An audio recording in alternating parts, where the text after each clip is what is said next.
On the ground. Okay. Where on the ground do you notice now?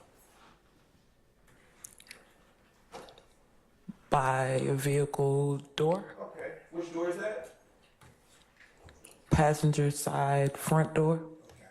All right. I'm now turning your attention to State's Exhibit 37, Bravo, Bravo. All right. Former CST Robertson, can you tell the jury what we're looking at here? A hat with reddish brown stains. Okay. And is it fair to say this is just a closer view of that last photo in State's Exhibit 30 that we looked at? Yes. Okay, I'm now going to turn your attention to State's Exhibit 36, Bravo, Bravo. Keep going. No,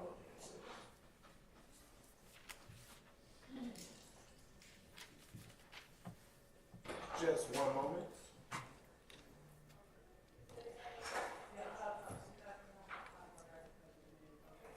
All right. If you zoom in, there, Senior E. Atkins. Okay, CST Robertson, what are we looking at here? A hat with reddish brown stains and marker number 1. Okay, what is a marker number? What is a marker number? A marker number is marking your evidence. Okay, and why would anyone use a marker number? To mark their evidence. All right. And is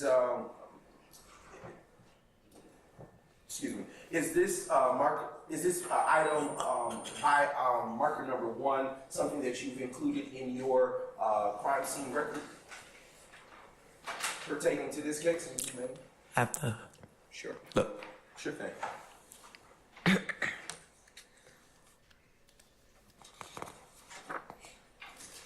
You asked would it be in my report? Yes, is that in the report?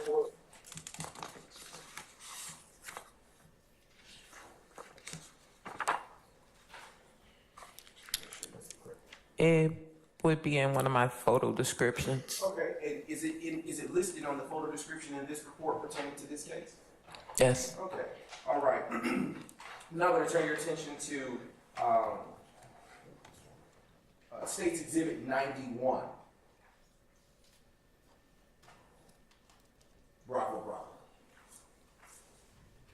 One more. All right. What do we see in this picture, CST Robertson?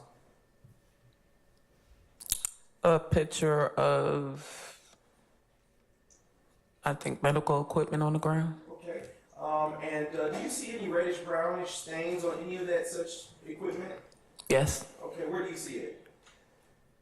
On the ground. Okay. I want you to, if you could zoom in just a little bit there, Senior Atkins. All right. And toggle down just a bit. All right. For identification purposes, do you see it on a blue object or a white object? A white object. Okay. All right, no problem. And I'm now going to direct your attention to State's Exhibit 39, Bravo, Bravo. All right?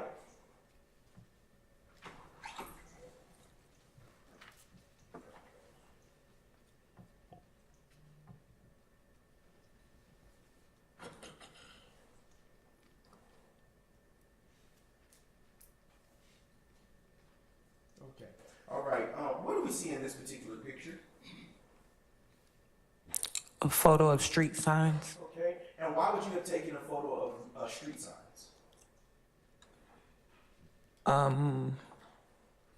Not only capturing the location if I was relocated from any area. Okay. Were you relocated in this case that you're here talking about now? Yes. And does this picture depict the area to which you were relocated? Yes.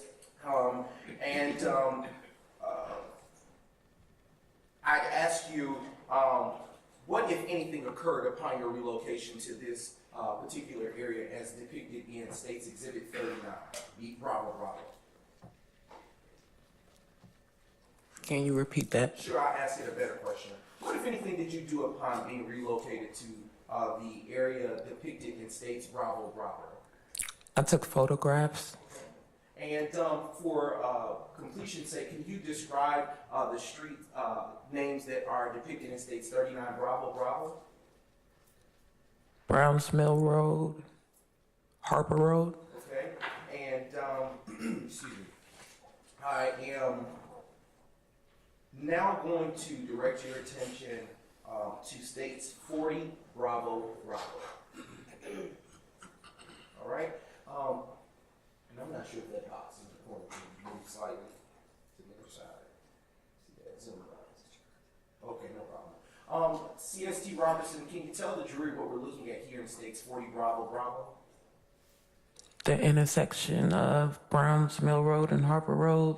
Okay. Is it fair to say that this is just a wider view of said intersection that we looked at in state the prior state's exhibit? A overall view. Okay. All right. And is it customary for crime scene technicians to take pictures of their relocation to different areas? Yes. Okay. All right. I am now going to turn your attention to states 41. Bravo. And Ms. Robertson, can you tell the jury what we're looking at here? Another overall of Browns Mill Road and Harper Road. Okay. Is this the opposite facing angle of the same intersection that you just reviewed in the last state's exhibit? Yes. Okay. All right. And I will now direct your attention to states 44 Bravo, Bravo. Okay. CST Robertson, and if you can zoom in just ever so slightly, excuse me. Okay, what are we looking at here in States Exhibit 44 Bravo? You're looking at a cartridge casing. Okay, and is this something that you located upon your relocation to the intersection that was discussed earlier? Yes. And is this a piece of evidence that you would have collected upon locating it at that said intersection? Yes. And what, if anything, do you do after locating such a shell casing?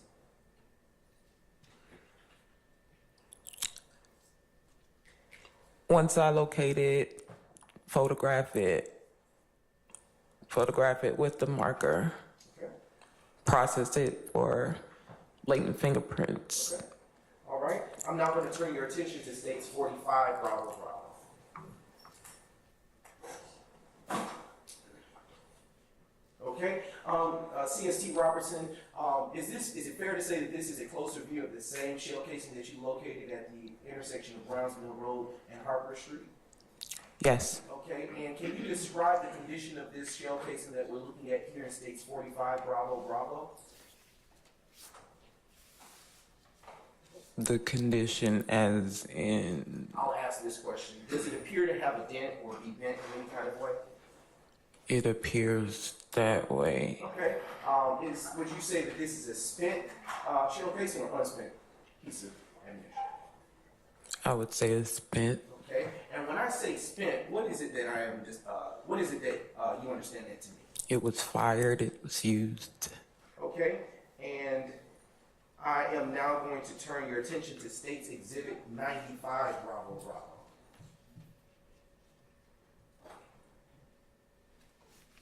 Okay. CST Robertson, is this the same shell casing that we just looked at in the state's prior state's exhibit? Yes. And in States Exhibit 95, Bravo, Bravo, is that, were you the one to place that evidence marker there, number 2? Yes. Okay. And is this indicative that this was something you collected and taken in evidence as well? Yes. Okay. And I'm now going to turn your attention to states 46, Bravo, Bravo. Excuse me. 47, Bravo, Bravo. My apologies. Okay. CST Robertson, what are we looking here at states 47, Bravo, Bravo? A cartridge casing. And is this a different or the same cartridge casing that we looked at in the prior state's exhibits?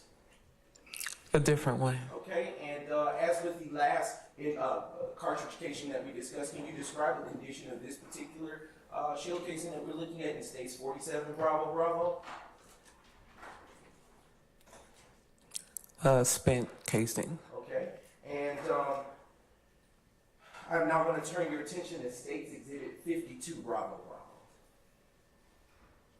And if you just zoom in ever so slightly, Senior 88 Atkins. There we go. Center, please. Thank you. And CST Robertson, can you tell the jury what it is that we see here? Is this the same shell casing? The same shell casing as the last photo, yes. Okay, and that evidence marker, is it fair to say that that evidence marker that is placed there is indicative that you took that shell casing also in the evidence? Yes. And with both shell casings that you collected in this particular case, is it also fair to say that you ran tests on both of them? Yes. And what was the test that you ran on them? I processed for latent fingerprints. And did you find anything of value? No. Okay. And I'd like to ask you, did that conclude your involvement with this particular APD case number, which is APD 151022458? Is this right here? Yes, as to this particular APD case number, APD number 1510224. Yes. Okay, no problem. Thank you. And I am going to now just briefly. Okay. I am now I'm approaching the defense, which has already been provided in the discovery process and has been pre-marked as States Exhibit 62 India, Your Honor. Thank you, sir. Yes, this is finished. Leave that there.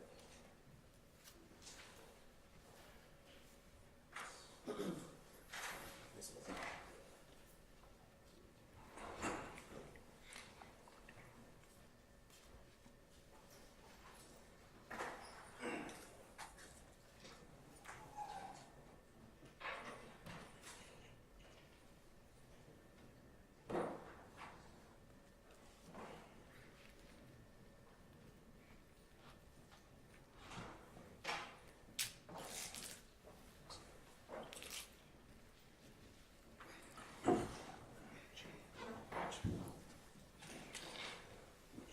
Okay, Your Honor, at this time, I am now approaching Ms. Robertson, with States Exhibit 62, India. And Ms. Robertson, I've now handed you States Exhibit 62, India. After having a second to look at it, I'll ask you a question, a couple of questions.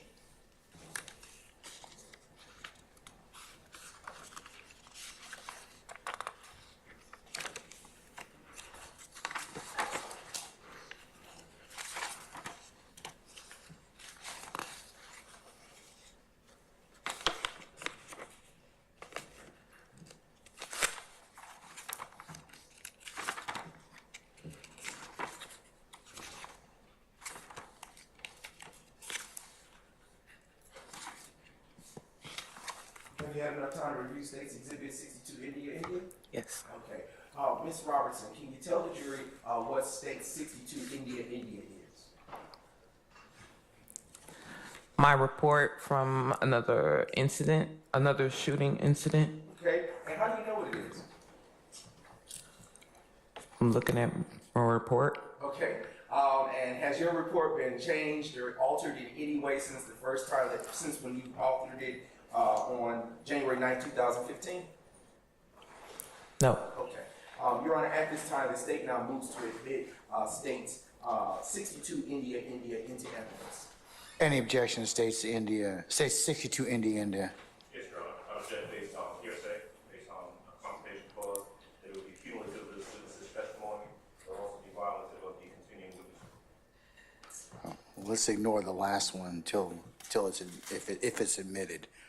Can I see it, please? Sure, Your Honor. As with yesterday's exhibit.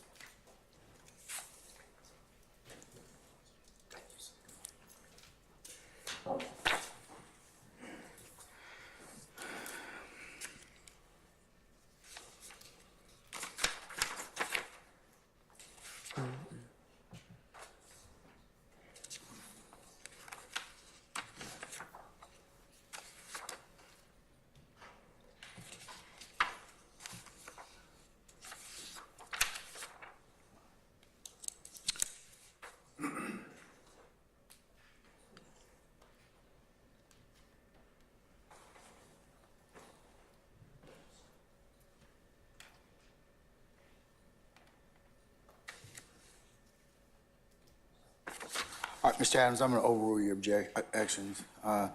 State 62 Indy is admitted.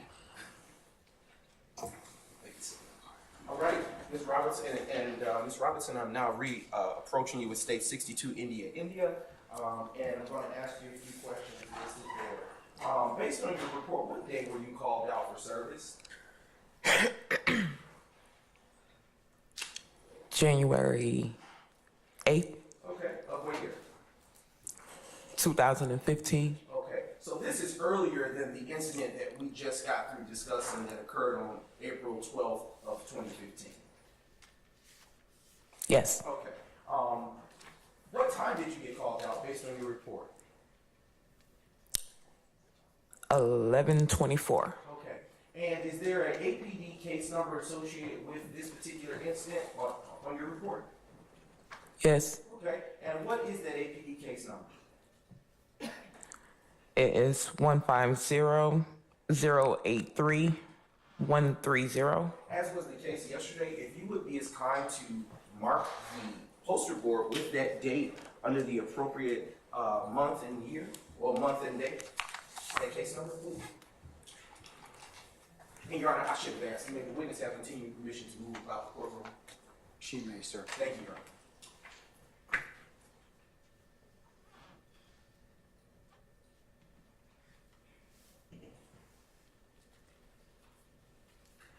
And it goes without saying, if any of the defense need to relocate themselves to take a look or have a better vantage point, you're welcome to do so.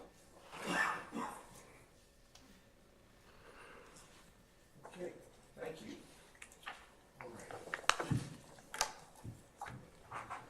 Okay, I'm going to now direct your attention back to State 62 India.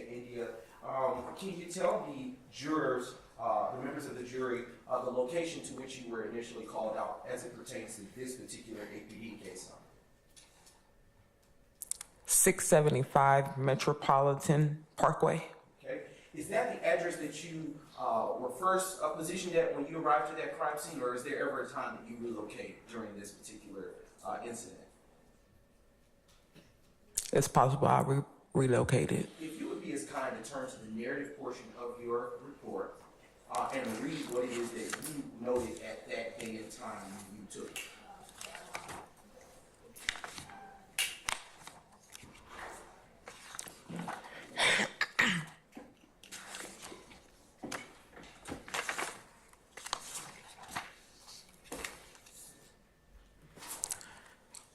On January 8th, 2015, CSTL Robertson was called for service at the location of 1064 Metropolitan Parkway for an aggravated assault. I took photographs of the vehicle and of its damages. I was relocated to 675 Metropolitan Parkway where incident took place. I took photographs of another vehicle and of its damages. I collected 7 shell casings. The 7 shell casings were submitted into the APD crime lab for further processing. See attached photos. No further requests were made. All right. So I'll ask you now again, since that you've had an opportunity to read your report. Was there a time that you was there a location to which you initially responded? Yes. And was there a second location within that incident that you were there to process that you responded? Objection to the leading question. I stand the objection. I'll rephrase, Your Honor. Can you tell the jurors today what addresses you responded to for this particular case number? 1064 Metropolitan Parkway. Okay. And what was the second that you read? 675 Metropolitan Parkway. Okay. And excuse me. In what county are those locations located?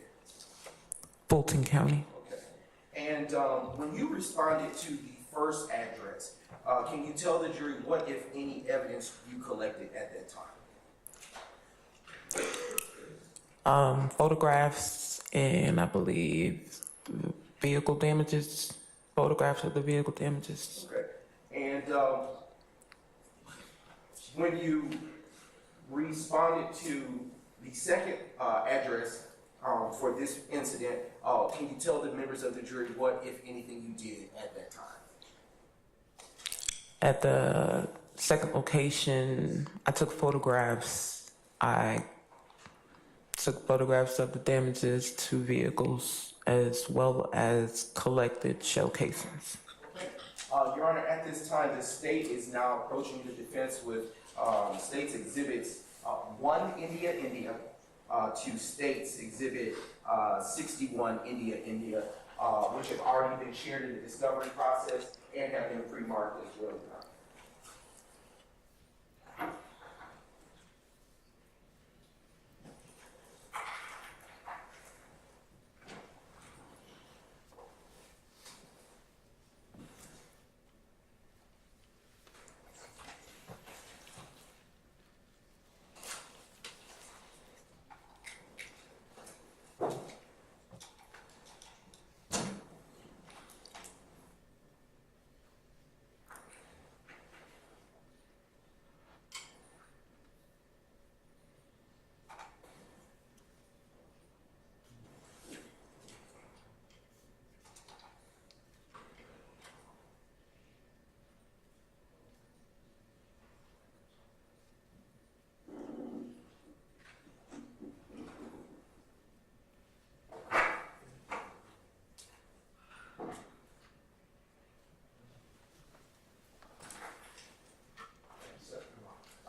I am now approaching you with states exhibits 1 India to 61 India, and after you've had a chance to look over those, I kindly ask you to look up at me, and then I'll ask you some further questions.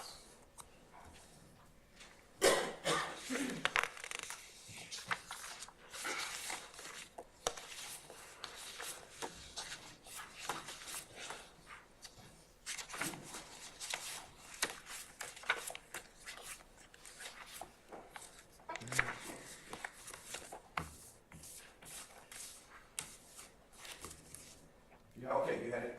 I see you looked up at me. Does that mean that you finished everything? Everything? All right, no problem. Okay, and what is it that I have handed you as states exhibits 1 India to 61 India? Repeat the question. I actually can. What have I just handed you that has been pre-marked as states 1 India to 61 India? Photographs of crime scene. Okay. Do you recognize those photographs? Yes, How do you recognize them? I took these photos. All right. And have those photos that you looked at been altered in any way since the day that you initially took them? No, Do they fairly and accurately depict the location of the crime scene that you responded to on the day on the day of January the 8th, 2015? yes, Okay. Your Honor, at this time, I now move to admit states 1 India to states 61 India into evidence. Any objection to states 1 India to 61 India? No, sir, no objection. All right, they're admitted, may be published as you see fit. Thank you, Your Honor. Ms. Robertson, I'm going to turn you back to your crime scene record that pertains to this particular incident that you responded to. That has been known as States Exhibit 62 India. And I'm going to turn you to the page that pertains to the photos descriptions that you listed here through 1 through 61. And I would ask that you would kindly read what it is that you did, your photos correspond to in this description. Kindly.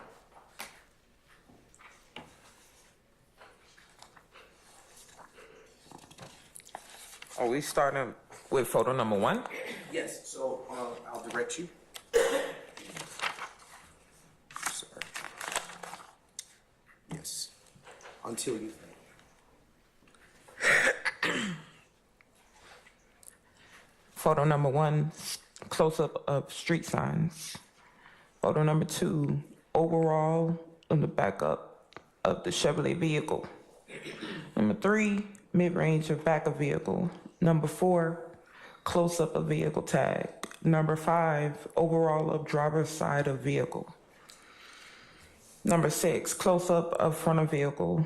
Number 7, overall of passenger side of vehicle. Number 8, overall of back of vehicle. Number 9, overall of rear. window damage. Number 10, mid-range of rear window damage. 11, close-up of rear window damage. 12, overall of passenger side rear window damage. 13, overall of passenger side rear window damage. 14, mid-range of passenger side rear window damage. 15, close-up of passenger side rear window damage. 16, close-up of passenger side rear window damage. 17, close-up of vehicle VIN number. 18, overall of location. 19, close-up of address. 20, close-up of address number. 21, overall of name of location. 22, overall of back of vehicle. 23, close-up of vehicle tag. 24, overall of driver's side of vehicle. 25, overall of driver's side of vehicle. 26, overall of passenger side of vehicle. 27, overall of passenger side of vehicle. 28, overall of rear window damage. 29, overall of front of vehicle. 30, overall of rear window damage. 31, mid-range of rear window damage.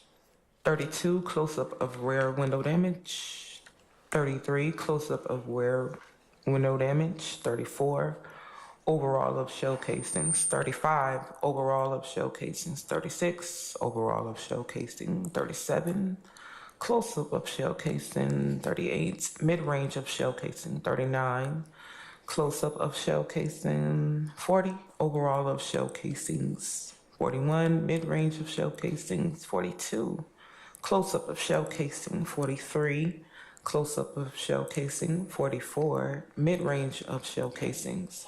45, close-up of shell casings. 46, overall of shell casings with markers 1 through 7. Overall, 47, mid-range of shell casings with markers 1 through 7. 48, overall of shell casings with markers 1 and 2. 49, mid-range of shell casings with markers 1 and 2. 50, close-up of shell casing with marker 1. 51, close-up of shell casing with marker 1. 52, close-up of shell casing with marker 2. 53, close-up of shell casing with marker 2. 54, mid-range of shell casing with marker 3. 55, close-up of shell casing with marker 3. 56, mid-range of shell casing with marker 4. 57, close-up of shell casing with marker 4. 58, mid-range of shell casing with marker 5. 59, close-up of shell casing with marker 5. 60, mid-range of shell casing with marker 6. All right. You want me to do 61? Yes, ma'am. Close-up of shell casing with marker 6. Okay. I'm now going to turn your attention back to when you relocated from the 64 Metropolitan Parkway to the 675 Metropolitan Parkway address. Upon relocating to the 675 Metropolitan Parkway address, how many shell casings did you recover from that location, according to your report? Can I take a look?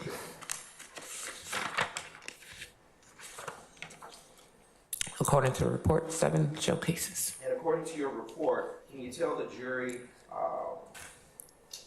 excuse me, just a quick second. Were fingerprints done on these shell casings as were the case in the first APD case number you responded to? Yes. Okay, and was anything of value found from those shell casings? No. Okay. And in your report, as it pertains to the window damage that you noted, when you say damage, what kind of damage are you describing? Defect damage from shootings. Okay. And based on your report, how many vehicles had defects? 2. Okay. Do you know anywhere in your report what those vehicle types were?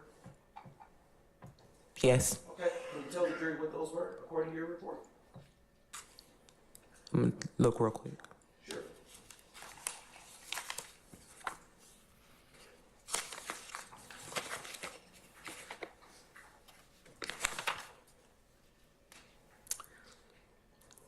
Chevrolet Silverado and a GMC 150. Okay, and as it pertains to this particular case, after I strike that, did you in fact collect those 7 shell casings that you observed on at the 675 Metropolitan Parkway address? Yes. And what was done with those shell casings, if anything, after you collected them? I collected them and processed them for like fingerprints and turned them into the APD crime lab for further processing. All right. And did that conclude your involvement with APD case number 150, 150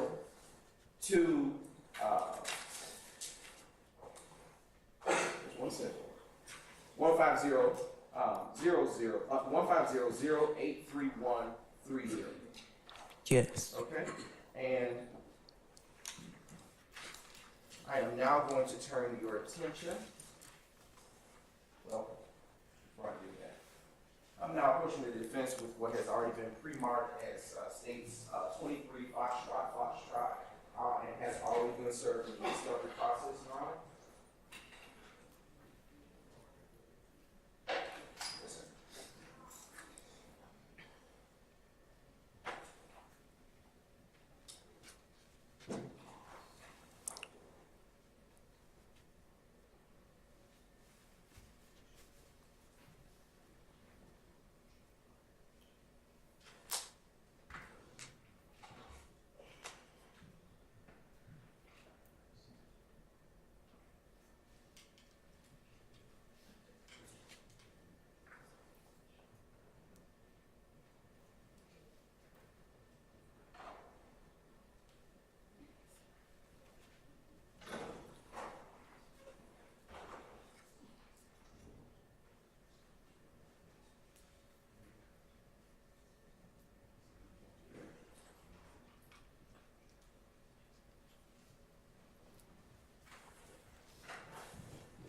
All right, Your Honor, I'm now approaching the witness with this pre-marked that states 23 Foxtrot.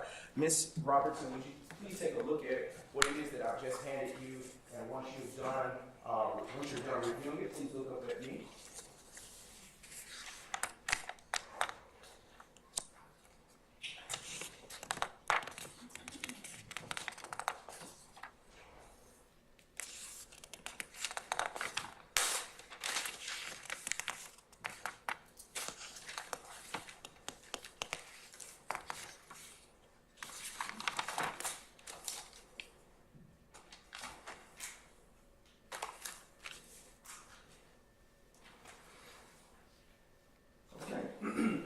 Ms. Robertson, what have I just handed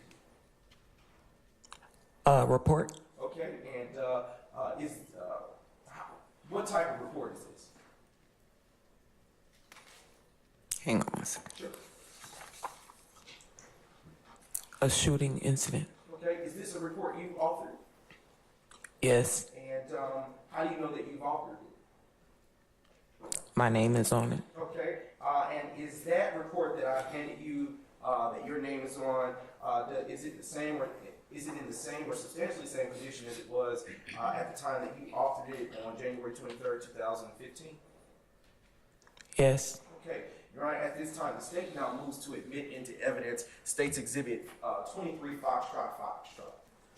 Any objection to states 23 Foxtrot? Your Honor, in regards to that exhibit, my objection would be the same as previous, that it contains hearsay, that is the cumulative of this witness's testimony, that it violates confrontation, non-confrontation obligations, and at another time, depending upon the court's ruling, it may be violative of the continuing witness rule. Like I said, I prefer you not make that last objection because that depends on a lot of other things that haven't come to pass. So I'll consider the first ones. Can I see it, please?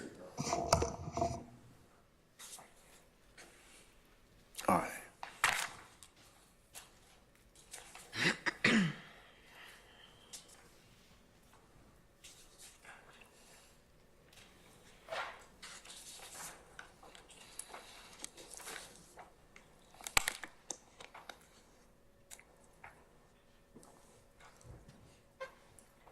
All right, Mr. Adams, I've noted your objections. I'm going to overrule them.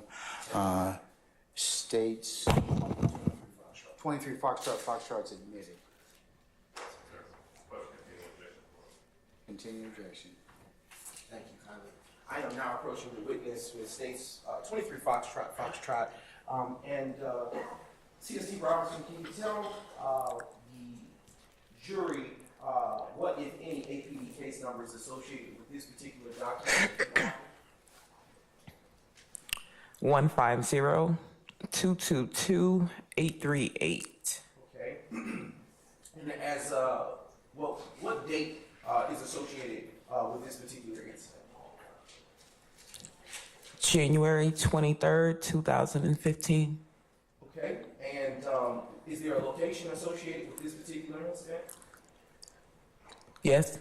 And would you be as kind as with the case before and take that black marker and note on the poster board the APD number associated with the pertinent date for the timeline?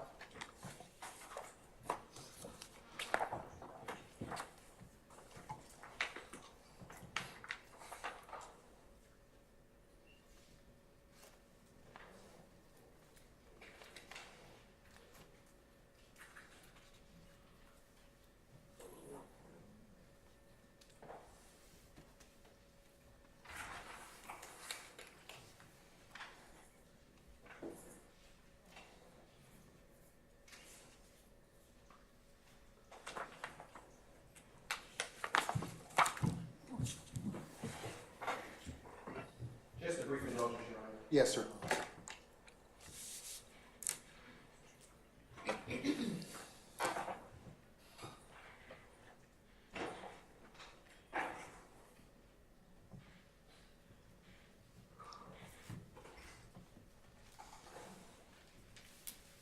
All right. Ms. Robertson, I am now back with you. I want to ask you about your report. On your report, what is the type of incident that you were called out for? For a shooting? Okay, and according to your report in the narrative section, which you will see if you flip the report a few pages over, would you be as kind to read that portion of the report for the jury's hearing? Excuse me. Subject to the witness simply reading the report as testified from the report as opposed to reading. I stay in the objection. Your Honor, if I may respond. Go ahead. It's in evidence, Your Honor. I know, but it might just go a little bit better if you do that. Sure thing, Your Honor. Okay. All right. CST Robertson, can you tell the jury, based on the narrative portion of your report, what it is that you did when you arrived to the 1007 Hill Street address? I took photographs. Okay. Is that all you did? No. What else did you do when you were responding to the 1007 Hill Street address, based on your report? You can refer to it, you just can't read from it. Okay.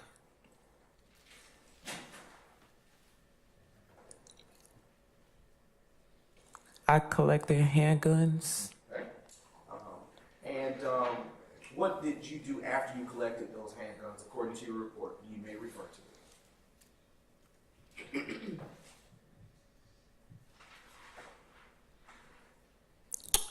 I processed 3 GSR kits, which is gunshot residue kits, on 3 suspects. Okay.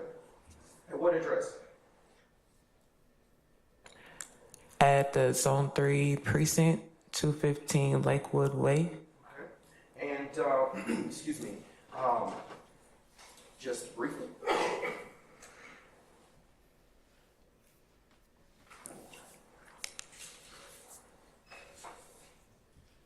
And what is the purpose of a gunshot residue kit? To see if there's any gunshot residue in your vicinity, on your person, particles, dust, anything around you. Okay. And how does that process of testing for that operate? How do you do that? It's a kit. You open the kit and follow the directions. Okay. All right. just a brief moment. All right, I am now showing defense counsel what has already been pre-marked as States Exhibit 1, Foxtrot, to States Exhibit 22, Foxtrot. These documents have been pre-marked and already served prior in the discovery process.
I'm now approaching the witness, Your Honor, in States 1, Foxtrot, to States 22, Foxtrot.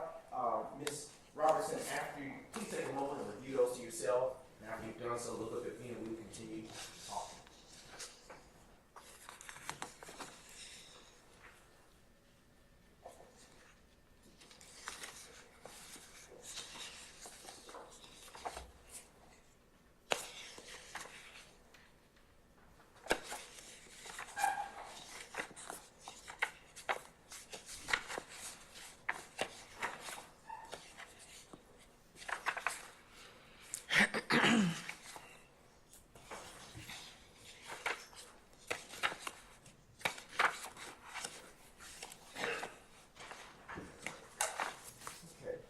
What have I just handed you, Ms. Robertson? Photographs. Okay, and are those photographs that you've taken? Yes. And how do you know?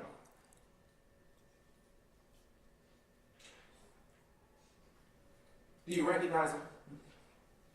Vaguely. Okay. And have those photographs been, do they fairly and accurately depict the crime scene as it was on the day that you responded on January 23rd, 2015? Yes.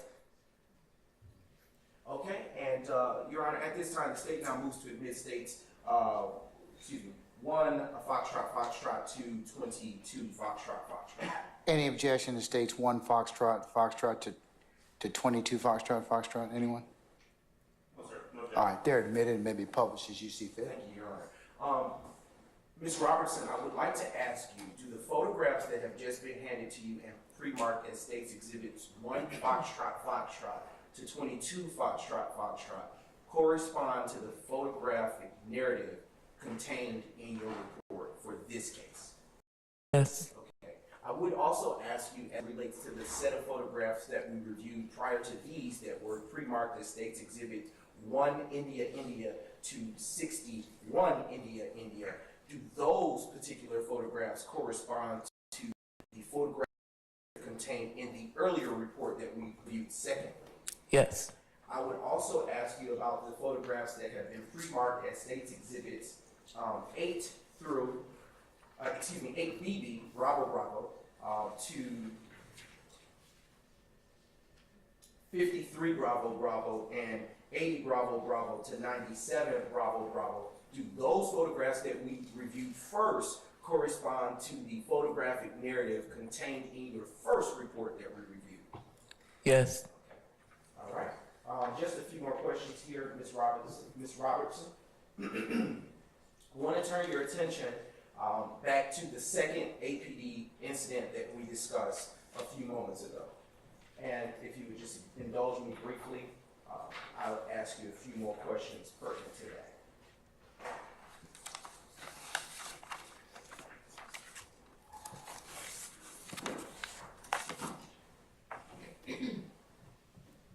into the second AP incident that you responded to, do you, in your report, note who the purple truck belongs to?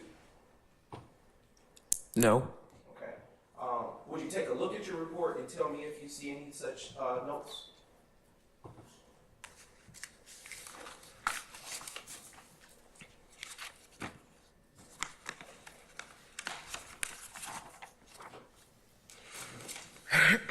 Excuse me.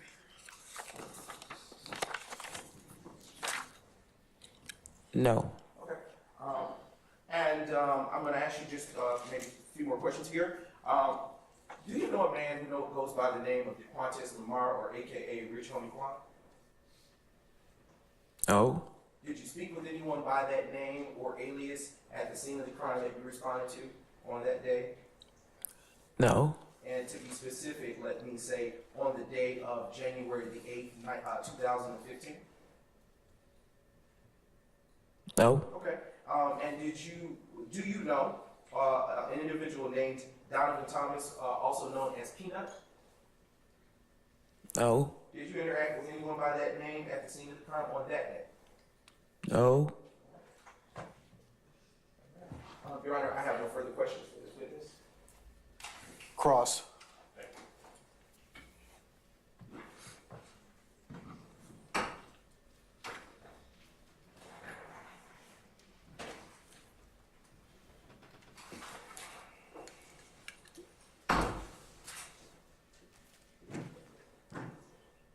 Robson, good afternoon, man. Good afternoon. Can you hear me okay? Yes. All right. I've got a couple questions for you in regards to what you just testified to previously, okay? If I heard you correctly, you were a crime scene technician back in, I'm going to start first with the April 12th day. April 12th, 2015, you were a crime scene technician with the Atlanta Police Department. Is that true? Yes. You were called out to a location at Fremont. I think you said 1987 Fremont Avenue. Is that right? Yes. And of course, you were not involved in the initial investigation. You came there specifically for the purpose of collecting evidence. True? Repeat that. All right. When you came to the location as a crime scene technician on April 12, 2015, you were there to document and collect evidence. True? Yes. Because that's what you were doing at that point. That was your role, correct? Correct. Okay. So you get to the location, and the only thing that you know is that there are things at Fremont, this Fremont location, that you've got to document and take pictures of, correct? Correct. All right. Now, you're not a detective, right? Right. You wouldn't be charged with talking to individuals, correct? Correct. The only person really you'd be interacting with would be either the detective or the officer that's there at the scene telling you what items you should focus on, correct? Correct. That notwithstanding, did you actually talk to anyone at the location when you got there? Objection calls for hearsay, Your Honor. I stand objection. Well, I'm not asking what anyone said, I'm asking if she, did you speak to anyone on that day when you got there? Yes. All right. Would it be just officers, or did you speak to lay people, to regular citizens? Officers. Okay. So you spoke to no lay persons when you got there, just police officers, correct? Correct. All right. Now, when you got to the location, and then we saw pictures earlier of the vehicle that you photographed, there was no one in the vehicle, correct? Correct. All right. Police officers had been there already, true? True. You didn't have any idea whether the incident that left the defect in the front of that vehicle happened at Fremont or happened at the other location of Brownsville. You didn't know that. Objection, Your Honor, calls for speculation. Stand objection. Did you know where that defect, where the vehicle was when it got that vehicle? Calls for speculation, Your Honor. I'm objecting. I stand the objection as to form. All right. When you got to Fremont, the vehicle already had the defect in it. True? Yes. All right.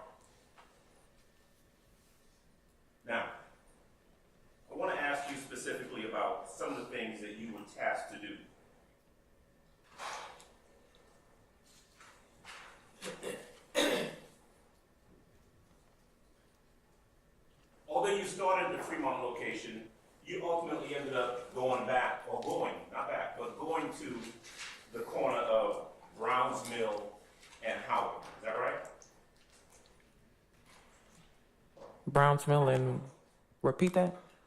Did you end up going to a different location after Fremont?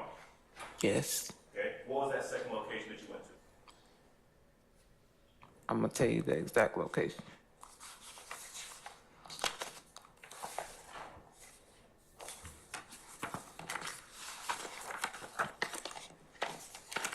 I was relocated to Browns Mill Road at Harper Street. Harper Street. Okay. And that was at the direction of a law enforcement officer? Yes. Okay.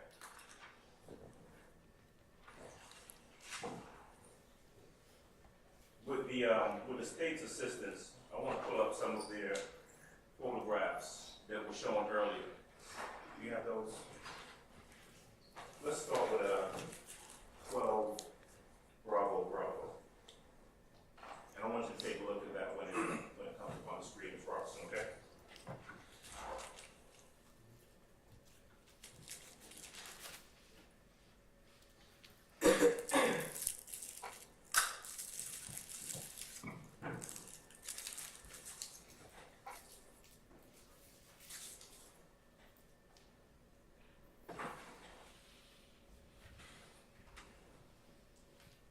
Margaret, do you have your reports in front of you, Ms. Roxton? Yes. Can I step up there? You may.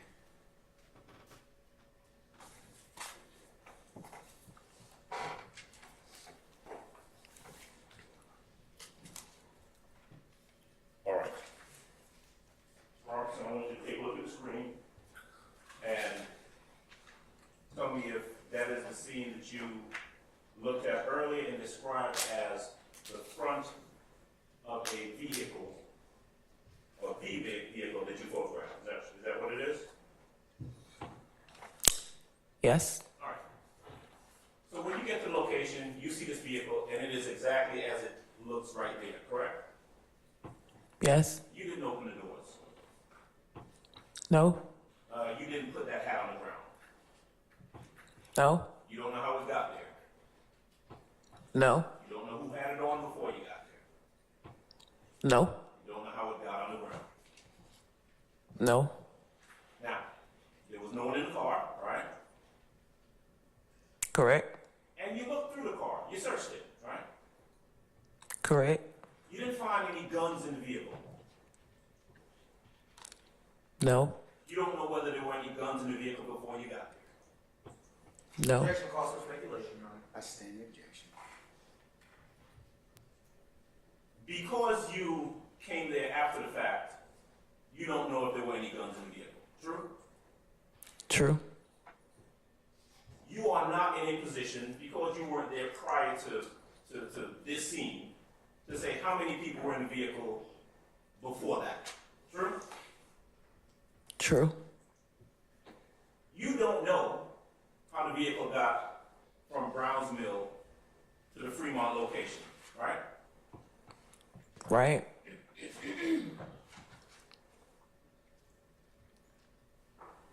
Let's look at 27 Bravo, please.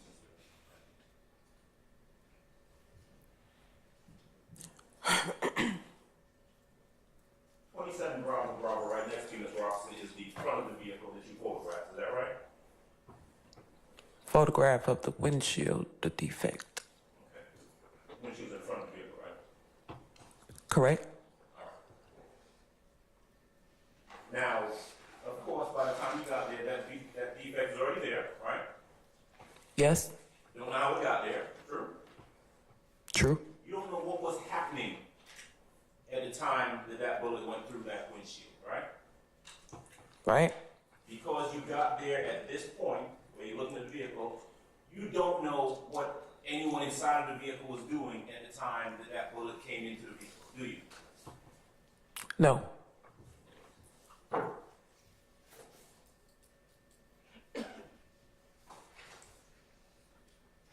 You were asked a lot of questions about whether or not the window, the driver's side window and passenger side window were either up or down. Remember those questions? Yes. In these photographs that you were shown, the windows appear to be up. True? True. All right. Now, it is fair to say that since that's the position they were in when you got there, you don't know whether they were down sometime before that, right? Right. You don't know who, if anyone, manipulated the windows at any time before you got there. True? Objection. Facts not in evidence. I sustain the objection. That's not in evidence. I sustain the objection, sir. Do you know whether the car was ever at Browns Mill and Harper? Repeat that. Do you know whether this car that you photographed was ever at the corner of Browns Mill and Harper? No. Okay. And so you wouldn't know whether or not it traveled from Browns Mill and Harper to Fremont, and if so, how we got there, right? No.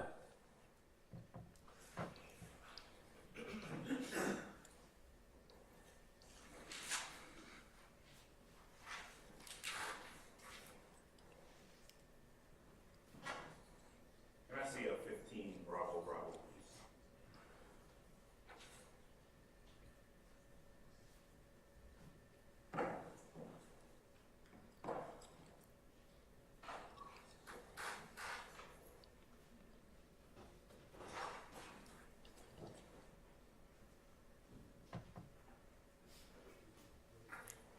All right.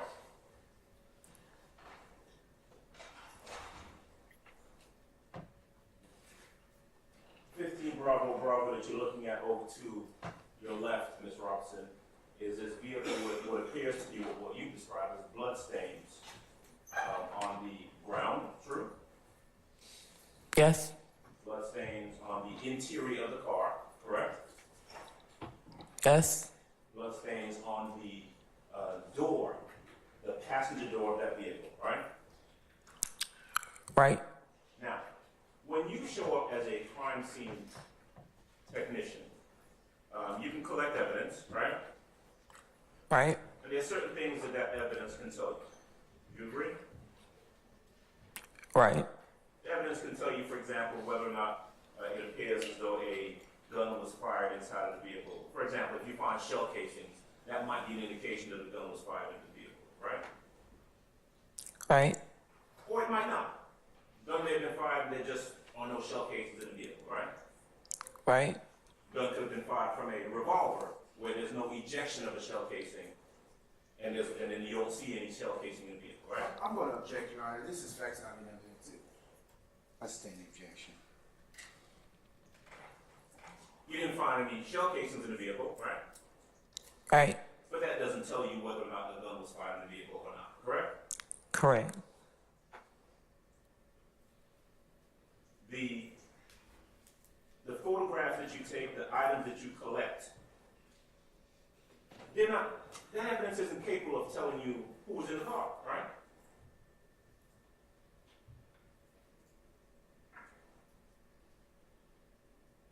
I wouldn't know who would be in the car, no. Right, It would be sent to the lab to confirm. right. You wouldn't know what anyone was doing in the car, right? No. You wouldn't know the motivations of anyone in the car at any point, right? Right. Objection. Cause for speculation. I sustain the objection. I mean, Let's move on, sir.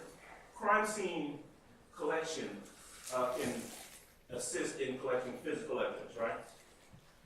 Right. What it can't do is pass upon the motivations or the actions or the reasons that people in this car may have done what they did, right? Right. Objection. Facts not in evidence. Motion to strike.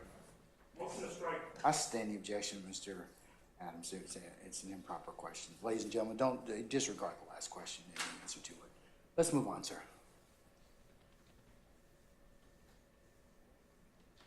Were you ever tasked with going to the Citgo gas station on that evening? What's the address for the Citgo? Well, did you go to a Citgo gas station, regardless of what the address is? I don't know. I don't recall. You don't know or you don't recall? I don't recall. Were you ever shown any video surveillance from a Citgo gas station? I don't recall.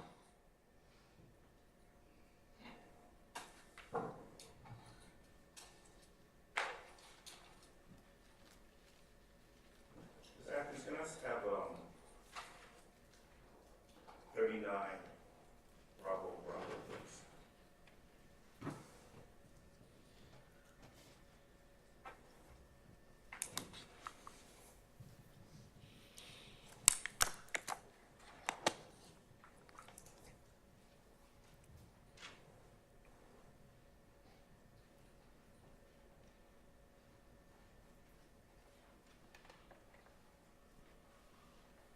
That's the location that you went to after you left the Fremont address, is that right? Yes. What's the distance from the Fremont address to the Browns Mill and Harper Road location? I don't recall. I told you it was a couple blocks. Are you in a position to say yes or no? Objection, Your Honor, witnesses already indicated. I'll stand the question. All right, could you make a notation of the distance between the Browns Mill and Harper location to the Fremont location anywhere in your report? Nothing located in my report about that. So you went there because one of the officers of the Texas told you to go there and take some photographs, is that right?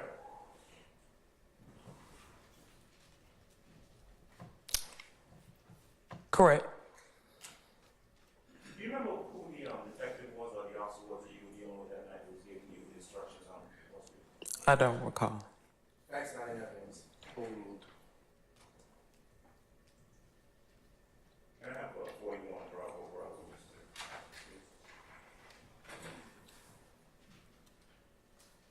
The photograph that you're looking at right now, Ms. Robinson, that's the Browns Mill and Harper location, is that right? Yes. Now, as you were taking photographs of this intersection, did you know what the significance was of this related to the vehicle that you were taking photos of earlier? You said, did I know what? Yeah. Repeat that one. What's the significance, right, of this intersection that you were taking photographs of? So shooting and some cartridge casings. Okay. Were you of the opinion or were you of the knowledge that there was a shooting that had taken place at this location?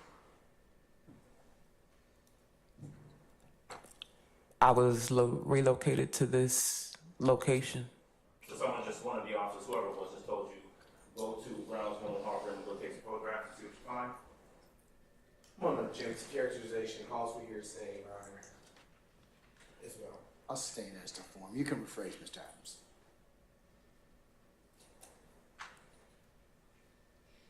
Let's see,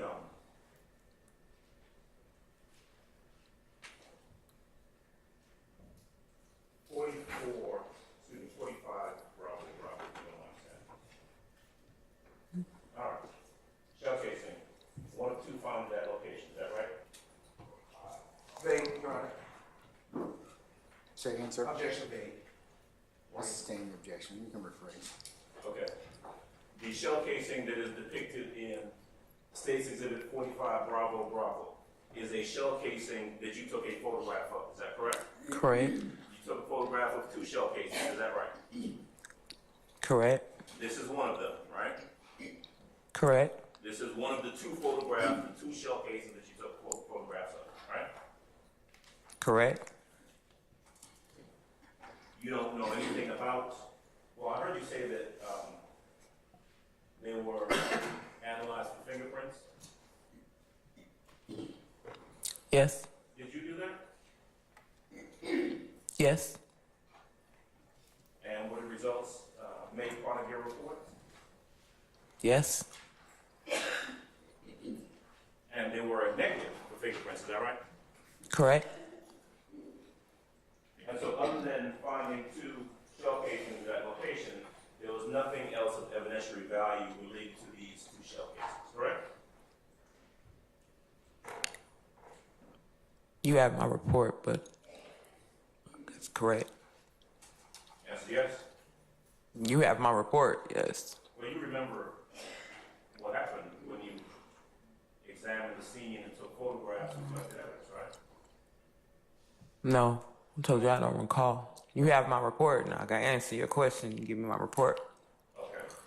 So in order to tell us anything about that night or your investigation, you need to see Refer to my report, yes, because correct. you don't have any independent recollection of it, right? I want to object, Your Honor. Asked and answered. I'll rule the objection. What about evidence of any blood at the location? And when I say location, I'm talking about the Harper and Brownson. Did you find any indication of any blood there? No,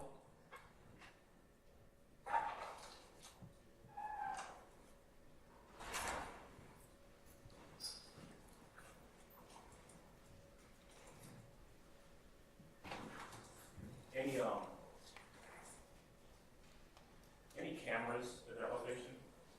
Traffic cameras? Anything like that? I don't recall. Were either you or anyone else with the Atlanta Police Department who was investigating this crime, the shooting that night, tasked with checking to see whether any homes right near that intersection may have had any cameras, ring cameras, anything like that? I'm sure the detectives did.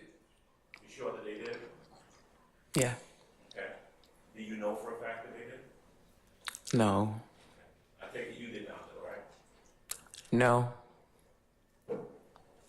And would I also be correct that there were no witnesses at the location, at the Harper and Brownsville location that you would have interacted with? True? true.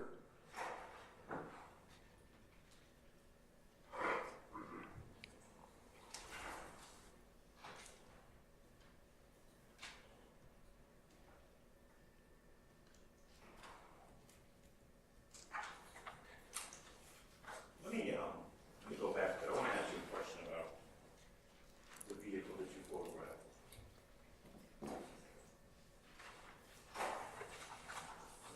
And Ms. Atkins, if you could go ahead and put up 10 Bravo Bravo for me, please. I have to throw up some question about that.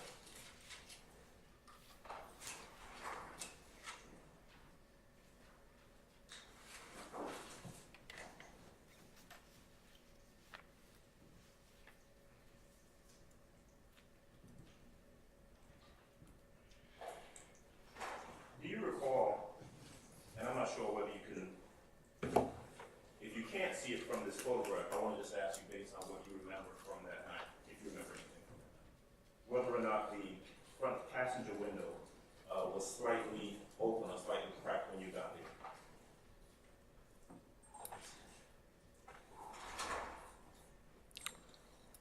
According to the pictures, it was slightly down.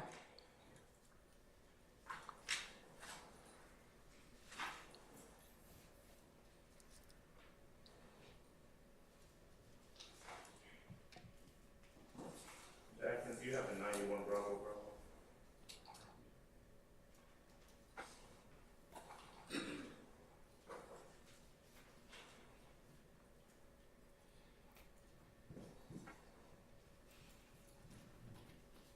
By the way, let me ask you something.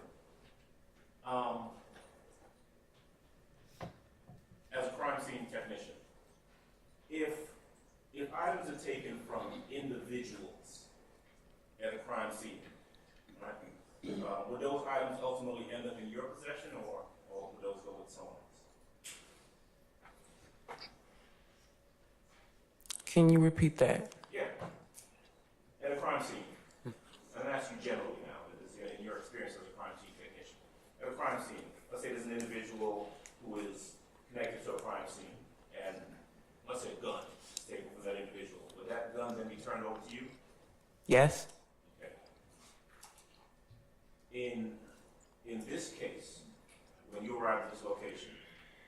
there were no items retrieved from anyone that were turned over to you, right? Right?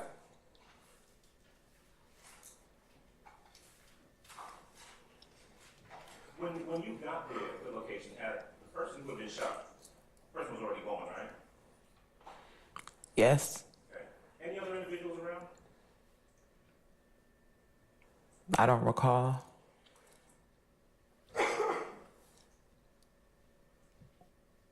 In 91 Bravo Bravo, it's a picture of the back of the car, all right?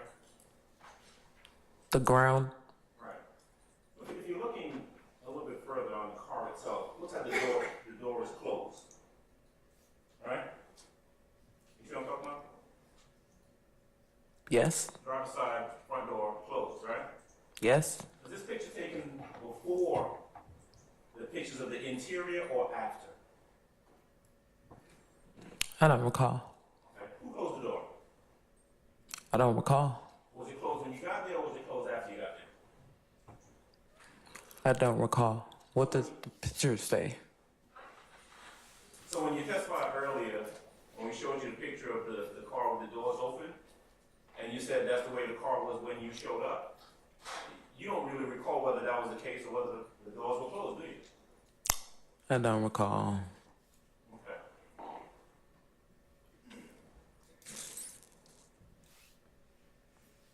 Fair to say that in order for a door to be open at one point, closed at another point, somebody had to have closed the door, manipulated the door, right? Objection to characterization, Your Honor. I stand the objection to form. In order for a door to close, if it's open, someone has to close it, right? Yes. In order for a door to open, if it's closed, someone has to open it, right? Yes. Were any medical personnel on the scene when you arrived? Not that I recall.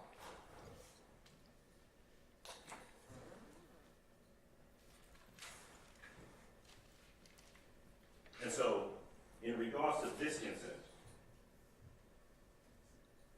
it is true that you responded and took photographs, right? Yes. The car was located at this 1987 Fremont location, true? Yes.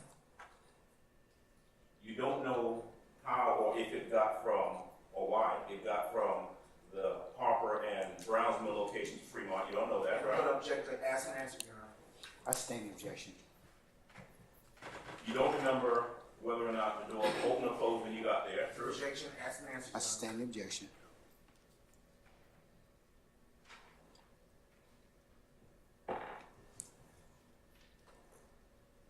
All right.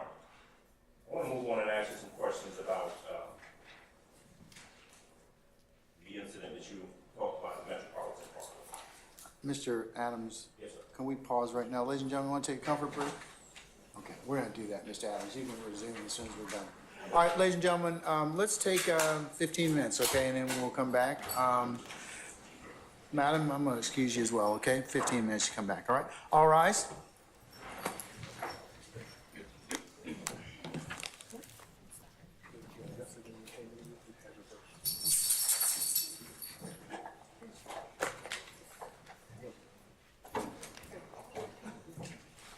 You tell her. Huh? Please. Please do. Talk to her about it.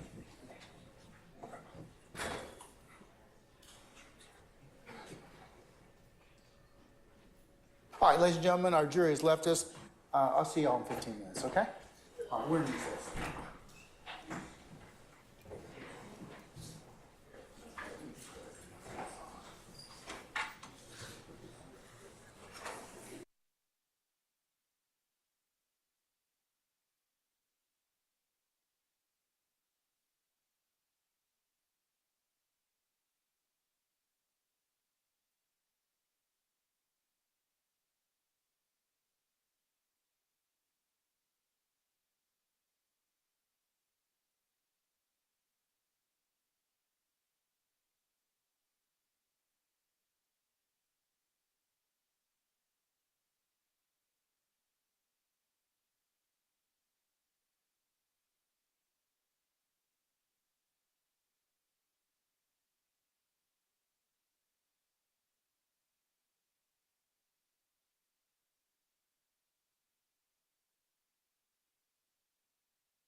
Here, sir. Let's see. Yes. Everybody is. No. Oh, there's Miss Westmoreland back there. Yeah, she's back there. Everybody present, count for.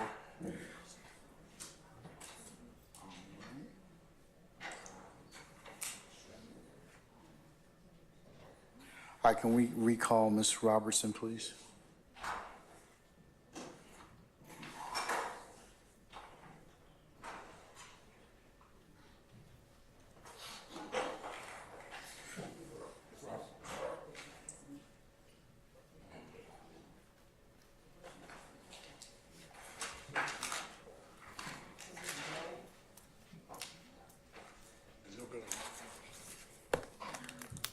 All right, Sergeant Ingram, summon our jurors, please, sir.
Hey, Chris.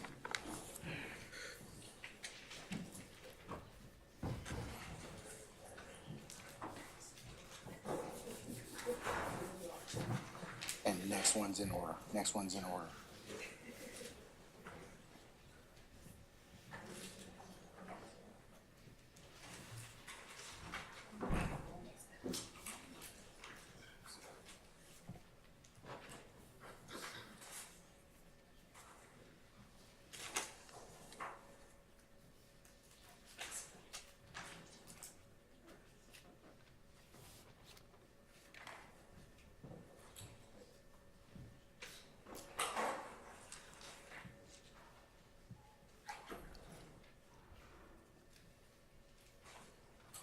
All right, ladies and gentlemen, please be seated.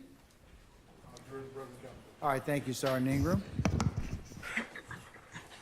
All right, Mr. Adams, you may continue, sir. Robinson, there was a question I was moving on to one of the other locations, but I want to jump back to that 1987 Fremont location for a second. When you got there, you testified that you got there and you photographed and collected evidence in regards to the car. Is that right? I took photographs when I got there, yes. Okay. The house, the location that you got to, 1987 Fremont, and we saw the, I guess the mailbox with the address on it, right? You remember that? Yes. And that was, in fact, the mailbox to that house, 1987 Fremont. Yes. Did you ever, or were you ever instructed to go in that house to look for or collect any evidence in that house? No. Were you ever instructed to even take any photographs of either the front of the house or anywhere inside of the house of anything that might be of any evidentiary value?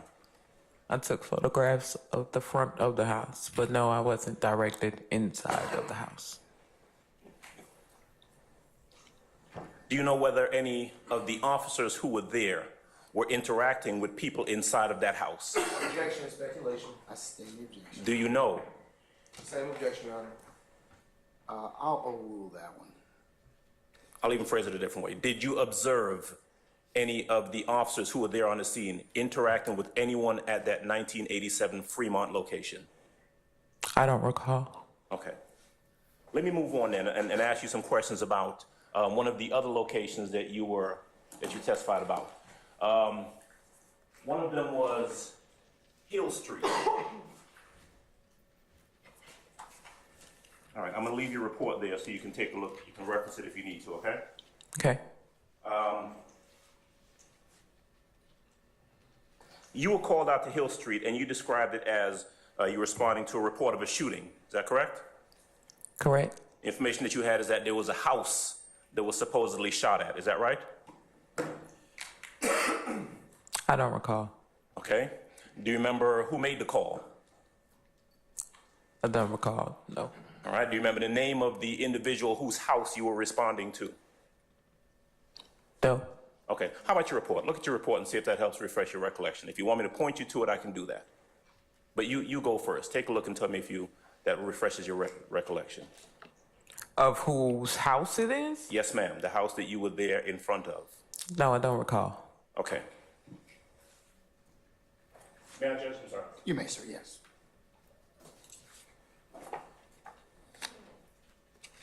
Okay, and this is your report, right?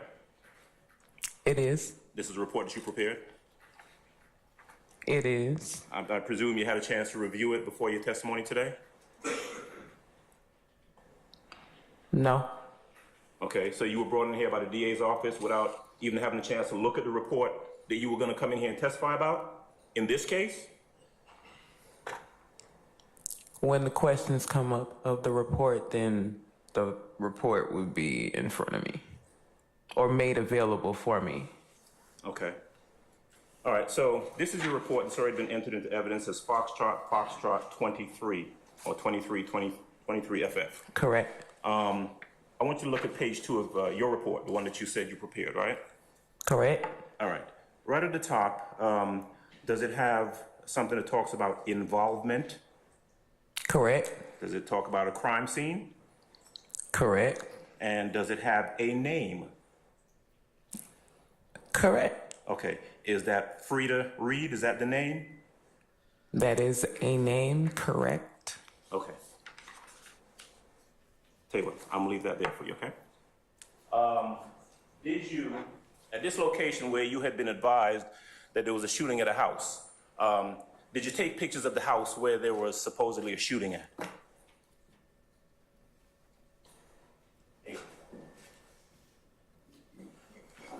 No. According to the pictures. Because they're in that stack of pictures, which are pictures that you took. Correct. There are no pictures of a house that was supposedly shot at that you responded to, right? Correct. What was there was a vehicle with 3 individuals in it. Is that right?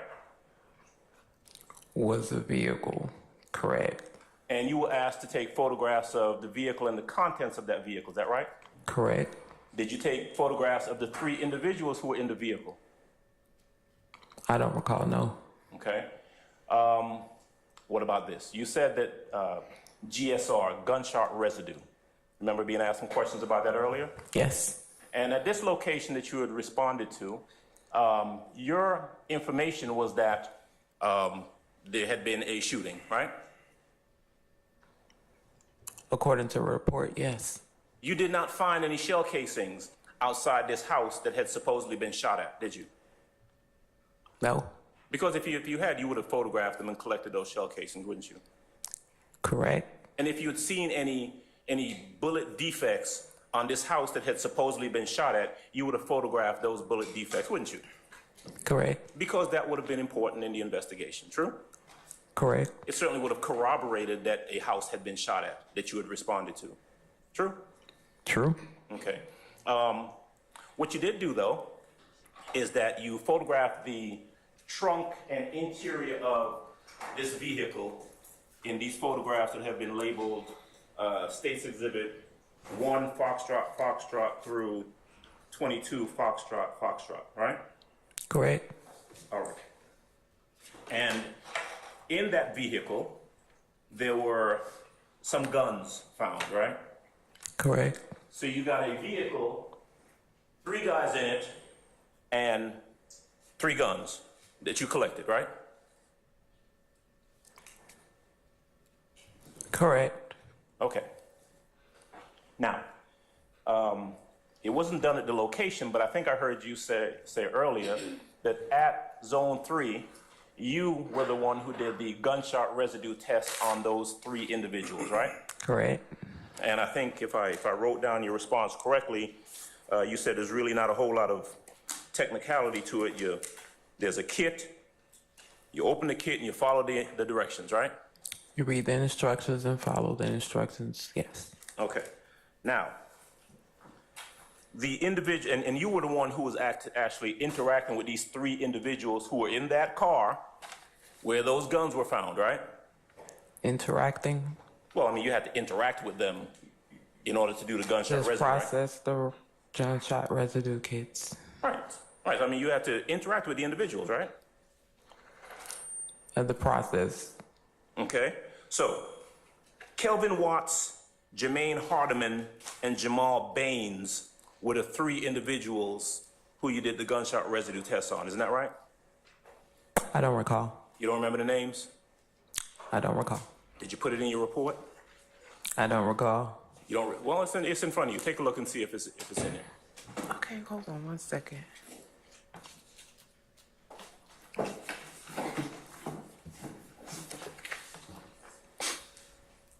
There's only one name on my report.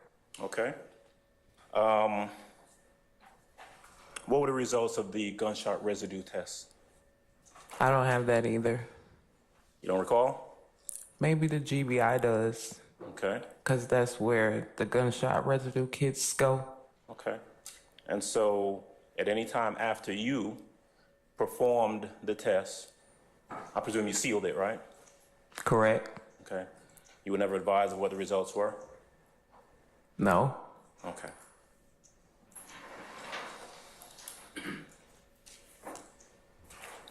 The other incident that you were asked about, let's see, that would have been the Metropolitan Parkway incident. And that is the one where you took photographs that have previously been marked, identified, and entered as States Exhibit 1, I guess that's indigo, to 61 indigo, right? Yes. Okay. You responded to that location because there was, the information you had was that there had been a shooting out front of a location, correct? Correct. Not a shooting of a person, but just a shooting period, right? Correct. And there were vehicles that had sustained some bullet, what you determined to be bullet defects, right? Yes. Okay. You took photographs of them. Yes. You collected shell casings. Yes. A total of how many? 7. 7 shell casings found where outside the location that you responded to. Yes. And refresh my memory, what was the address of that Metropolitan Avenue location? 675 Metropolitan Parkway. 675 Metropolitan Parkway. That is a business establishment, is it not? According to the pictures. Okay. And would I be correct that, as in the previous cases, you did not personally interact with any individuals, witnesses or otherwise, at that location? Correct. You just took photographs of the vehicles that had some damage to them, yes? Correct. And you scoured the area and found some shell casings and collected those, right? Correct. All right.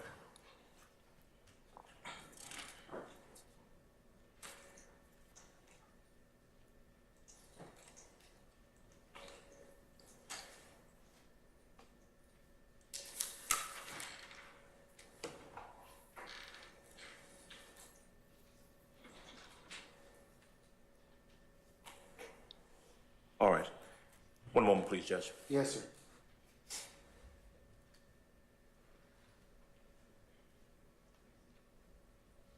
Thank you, Judge. That's all I have. Mr. Shart, go ahead.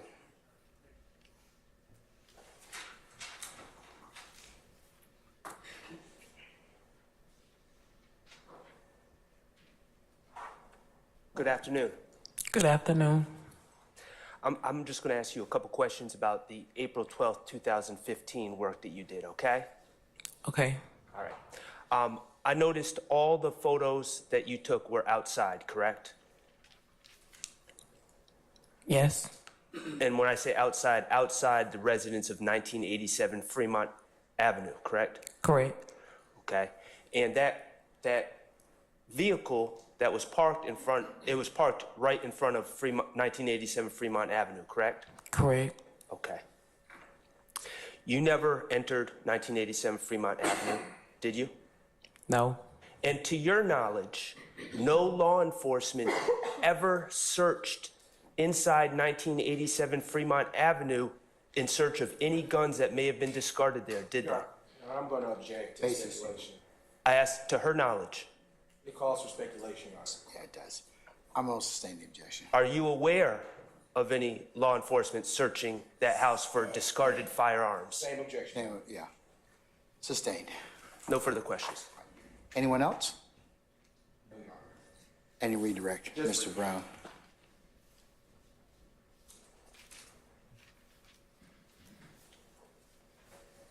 I have a few questions for you, Ms. Robertson.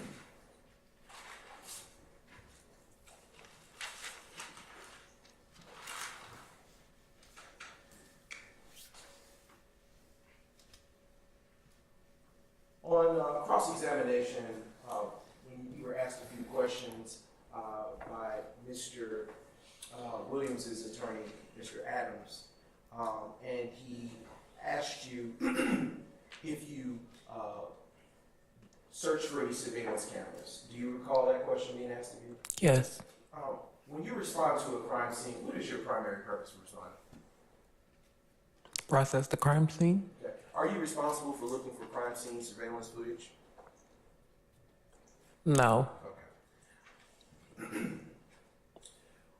Upon us responding to a crime scene, is it customary for crime scene technicians to take pictures of property or things involved in the crime scene prior to moving?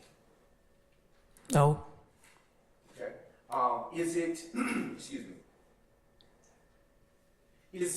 earlier you were asked a question on cross by Mr. Adams about how the vehicle was moved or where it came from. When you respond to a crime scene, is that part of your responsibility to know how a particular piece of property arrived to where it did? No. Is knowing who was in a particular vehicle a part of your investigation? No. Are officers required to preserve a crime scene prior to your arrival? Excuse me. Yes. Okay. Earlier you were asked some questions with respect to blood that was found at the location pertaining to the first incident occurring on April the 12th, 2015. I want to reorient you to that.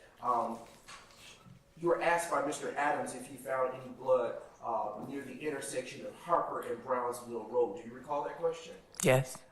And your answer was, no, you didn't find any blood in that location. Do you recall that? Yes. But did you find blood at the 1987 Fremont address near the blue vehicle? Yes. Did you find any blood inside that vehicle? Yes. Where was the blood that you recall finding at that location? At 1987? Yes, ma'am. On the ground and in the car?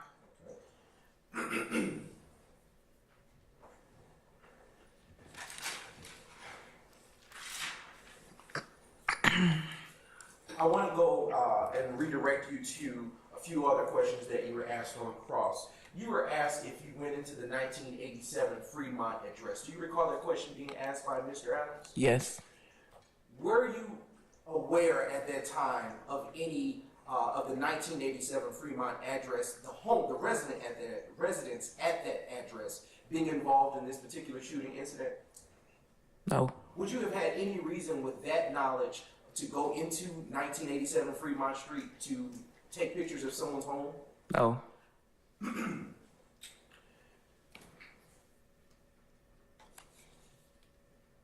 Just briefly, Roger.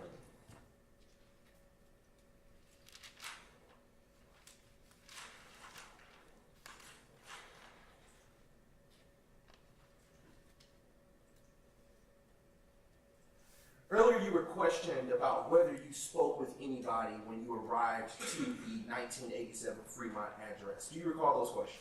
Yes. Is it your responsibility to question anyone upon your arrival to a crime scene? Not other than the investigator or the lead officer. Okay, whose responsibility would it have been to question any such persons if they were there? The officer. And to be sure, is it fair to say that you are a civilian employee of at that time of the Atlanta Police Department? Yes. Okay.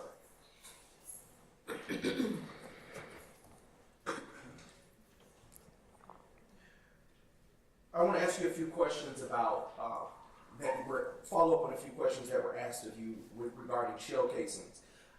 Earlier on cross, you were asked about shell casings being found, if they were found in the vehicle, the blue vehicle, or outside of the blue vehicle. Do you recall those such questions? Yes. Does not finding shell casings mean that shots, I need to rephrase. You were asked, do you recall being asked questions by Mr. Adams with respect to the 1007 Hill Street shooting that occurred? Yes. And do you recall him asking you about shell casings and if any were found at that time when you responded to that location? Yes. And does not finding shell casings mean that shots weren't fired? Objection, Your Honor. Calls for speculation. I sustain the objection. Okay. I'll turn your attention to another question that was asked of you on cross by Mr. Adams. You were asked about gunshot kits. Do you recall those questions? Yes. And specifically, you were asked about the follow-up with respect to gunshot kits that are processed by yourself. Do you recall that? Yes. Let me ask you this. Is it your responsibility after having processed the crime scene to follow up on the results of a gunshot residue kit? No. Okay. Whose responsibility might that have been? The officer or investigator. Okay.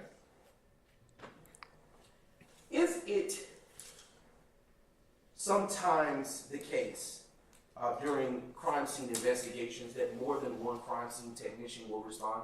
Yes. And do you know a crime scene tech where?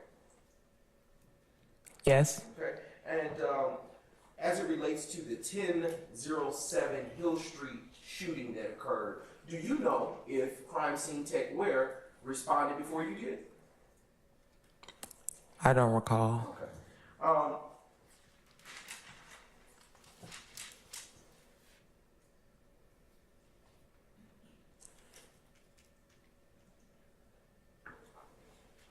Just a few more questions, Your Honor. Earlier you were asked on cross if you personally interacted with anyone at the 675 Metropolitan Parkway address where the shooting, the second shooting occurred. Do you recall that question? Yes. Would it have been your responsibility at that location to interact with any lay witnesses should they have been there? No.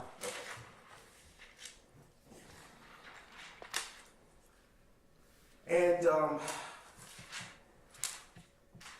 on cross, you were asked by Mr. Sharp, the attorney for Mr. Stillwell, if when you responded to the 4/12/2015 shooting, he had asked you, were all of the photos taken outside or something to that effect. Do you recall that question? Yes. Would you have had any reason or basis to go into any home on Fremont Street?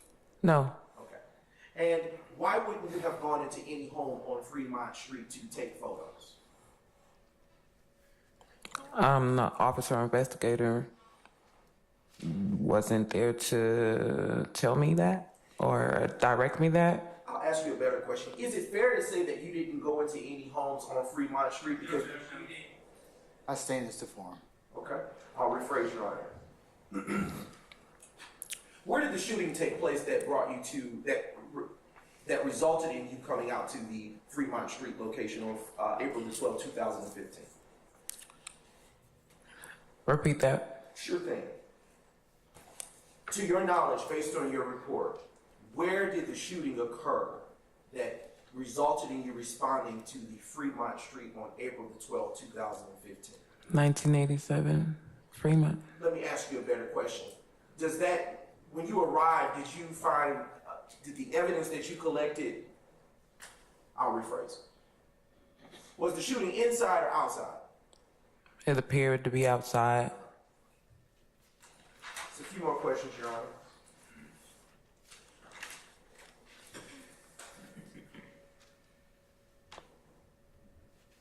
Just.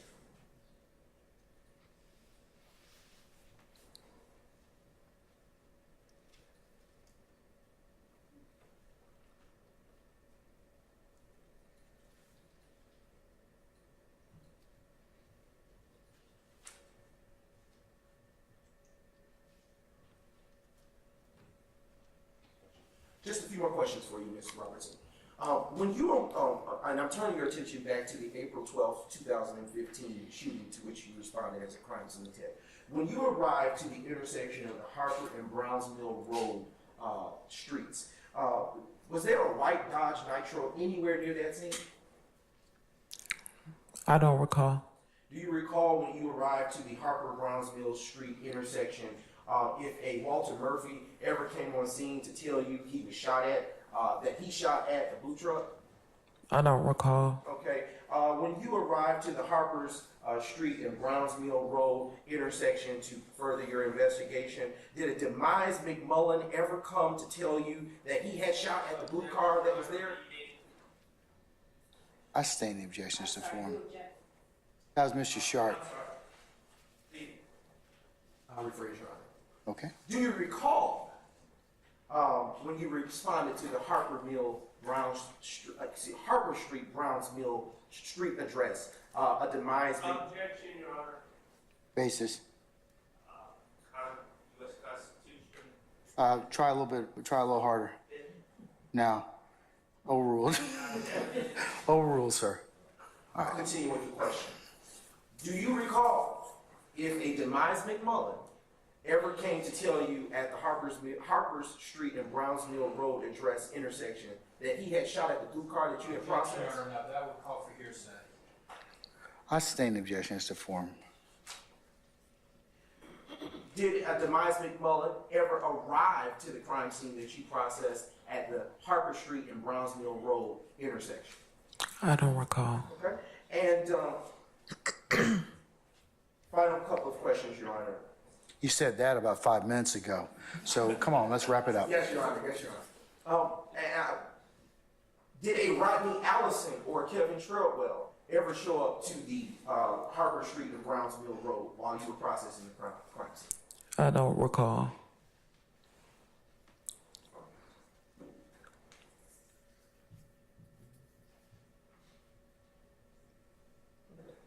All right.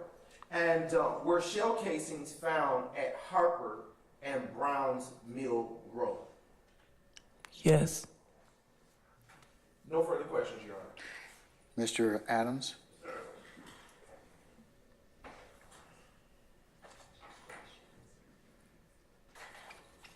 You asked a couple questions about who did or didn't show up at the Browns Mill location. Let me ask you something.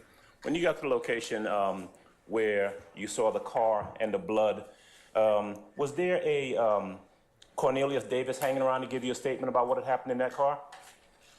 I don't recall. Okay. What about D'Angelo White? Was there D'Angelo White hanging around to give you a statement about what had happened in that car with his good friend? I don't recall. Was there anyone there to deny that they had tried to rob folks in the car and that's how the shooting occurred? Anyone there give you any statement like that? I don't recall. Okay. You were asked about a lot of questions about your responsibilities as a crime scene technician. Now, when you show up as a crime scene technician, you're not just a casual observer. You're actually there to collect evidence, isn't that right? Yes. Evidence that can be used in an investigation of a crime. Is that true? Yes. All right. So when you were asked a question about whether it's standard to take photographs of property when you arrive at a crime scene, in the Hill Street location, right, the Hill Street incident, where the allegation was that a house, a piece of property, was shot at, does it seem reasonable to you as a crime scene technician that you would want to take photos of this house that was supposedly shot at? I'm going to object, Your Honor. I sustain the objection. Well, but you didn't take any photos of that house, right? No. Okay. In regards to the questions that were asked of you about the Fremont location, and whether or not you would go in there to collect evidence, or whether you'd find any evidence in there, how do you know if there's any evidence in a house to collect if you don't even go in the house?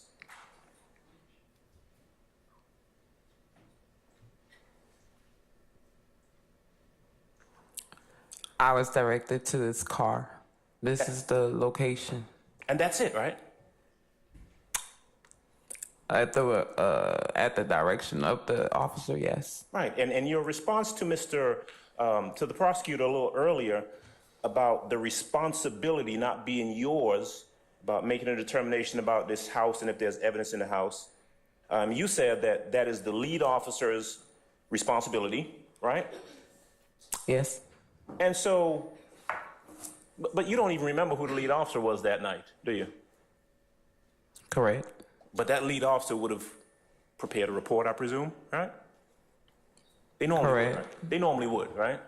Correct. Okay. And that, whoever the lead officer is, although you wouldn't be able to come in here and tell us about why police did or did not go in a location where a car that had been shot was found in front of, the lead officer or detectives or police officers would be in a position to tell us that, right? I'm going to object, Your Honor. That calls for speculation. I sustain the objection.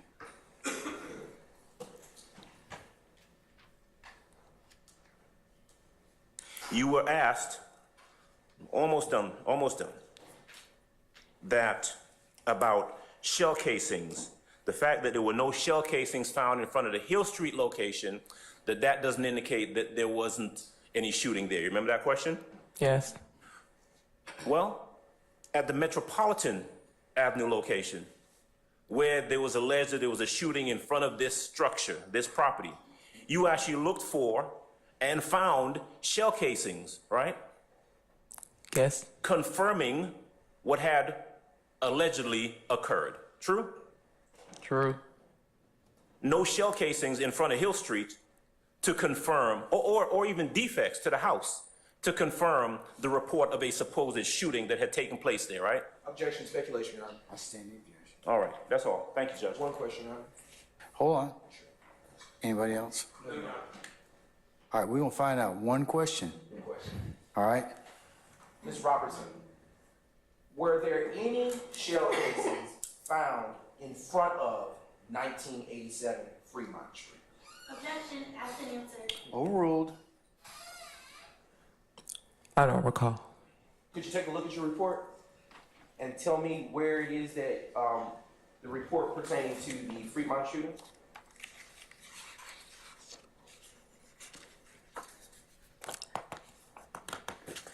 And I'm looking to see if I found shell casings in front of Fremont. 1987 Fremont.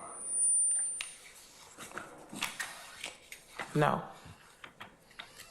Is that your answer? Yes. Okay. No further questions, Your Honor. Anything further? Okay. All right. May Ms. Robertson be permanently temporarily excused as a witness. Yes, she may be permanently excused, Your Honor. Madam, thank you for your patience with us. I'm going to excuse you permanently as a witness. That means you don't need to come back, but just don't discuss your testimony with anybody except the attorneys in this case, okay? Yes, sir. All right, thank you, ma'am.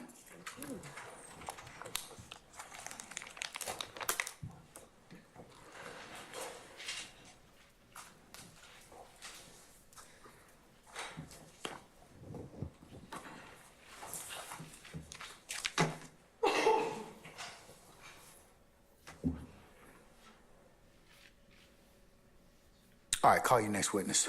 Your Honor, may we approach with a member of the defense, please? Yes, you may.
In about 10 minutes, and then we'll reconvene. All right, we're in recess.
All right, is the state's next witness outside, madam?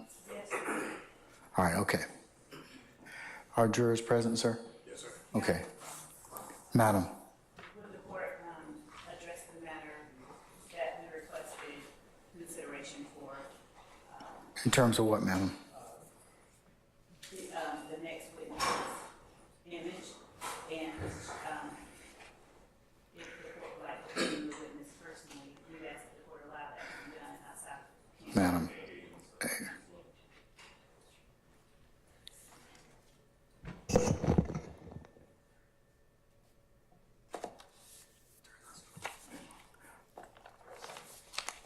All right, Ms. Love, go ahead. Mr. Adams, and I don't think you can be heard. So could you repeat what you said, please?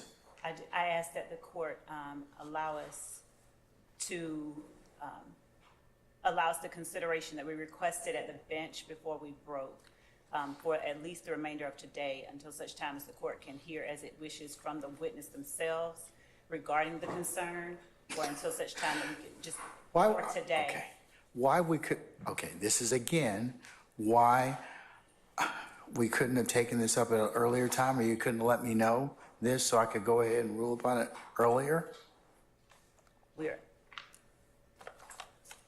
Your Honor, With all due respect to you, madam, and your witness, you did ask, okay? But at this point in time, I'm inclined no. I'm inclined not to at this point. Your Honor, would the court allow it to be heard from the witness? We should have heard that days ago. Has she been threatened, madam? As I explained at the bench, and I don't want to say a whole lot, but as I explained at the bench, because of the nature of the work that was done and because of the lack of the protection that carrying the shield would normally provide at this point, we were asking for that consideration that was given to a similar witness in her position who is still afforded the protection of the shield. So we asked for that reason because of the extent of the involvement that she had in particularly sensitive matters that she will go into today and that the court can hear before the court makes a decision about the rest of the week. We were asking for that small consideration for the next 30 minutes or however much time we'll be in here today. Madam, I am supposed to have a hearing on that. I am. You know that under Rule 22, I'm supposed to have a hearing on that issue. Your Honor, if there was a media person who was insisting on that, but Your Honor, there's just not, we've talked things over with the media previously about other matters, and they don't have the objections that counsels for various and sundry defendants are leveling. They don't have those objections. So they are the ones with that ability and with that right with respect to Rule 22. And they have not been leveling those objections. All right. So, Anything further no, we're just asking for that consideration. from the defendants? Anything further? Counsels? Other than what was talked about at the bench. Hardening guns of caution, Mr. Matthews. I certainly don't want to put anyone in the particular position of being targeted, and I believe that This witness. for this particular witness, I believe that that is a grave concern, given her involvement. So I'm gonna err on the side of caution. Over your objection, I'm gonna allow her to her face not to be shown, but she can be videoed. She can be audioed to that extent. All right? Thank you, Your Honor. All right, summon your witness. Which, Oh, hold on, wait 1 second. May I do that? What is it, Mr. Steele? I'm sorry. Sir, I just wanted to perfect my objection to the Dalbert hearing not being held. I thought you did that at the bench. No, we took the break, not we. You. No, I thought you did that before we took the break, because you did say about why you objected, and you asked me to have a Daubert hearing. I told you that given the citation I was given, and you cited to me Harris in terms of your position, It was the court's position, taking a look at United States versus Ware, that the Daubert hearing was not necessarily required, that the state still would have to prove the foundation as to the requirements and admissibility in the court's gatekeeping function. And I'm sure that if they don't prove that, you will ask me to exclude that witness before you have an opportunity, and you'll still have the ability to voir dire that witness. Can I just simply put this on the record then? Understand? Yes, absolutely. But I wanted to let you know, that's what I heard at the bench. So what else did you did not tell me? Okay, so I think you know. I think we discussed at the bench. It wasn't me, but there's no report that I have from Detective Gates. Okay, we took up that already as well. This is what Okay, and the report issue was that this witness does not have a report. I know that you've objected in the past that there should be a report. If a report winds up being tendered, I will certainly address that on the spot. Understood. And under your order of Harris versus State, you put it in written order in this case. You said that the experts have to have a report. That's what the Supreme Court said. It's not mandated by the statute, but it's a better course, and we encourage that for our trial. Yes, and you have made that abundantly clear through the experts that have testified who did not have a report. So I've noted your objection, sir. Then that coupled with no CV until today of Detective Gaither, and now You have a CV now. then You had the opportunity. When did you get it? today What time today did you get it? or last night, Are you sure that you didn't get it at some time during discovery? 9:04 this morning. Was it tendered during discovery at any point in time on behalf of the state? Oh, I'm sorry. I thought you were talking. State, was it tendered at, I cannot say with certainty. tell me what date it was tendered? I don't know. And that's what we're trying to see. We're looking right now, Your Honor. Then It is a single page, and it is the document that they do have now. That's not the point. And I know that I'm looking for what the court is asking for, and Your Honor, I'm looking at, it was. it may have been, May I make the two more points, Judge? Or There's- wait? As she's thinking, yes. I just for clarity. And then we are, as opposed to United States versus Ware, which was cited by the state, we are challenging qualifications and reliability and helpfulness. And the reason I say that is because in Ware itself, this may not be an exact quote, but it's very close. Daubert hearings may be helpful in complicated cases involving multiple experts.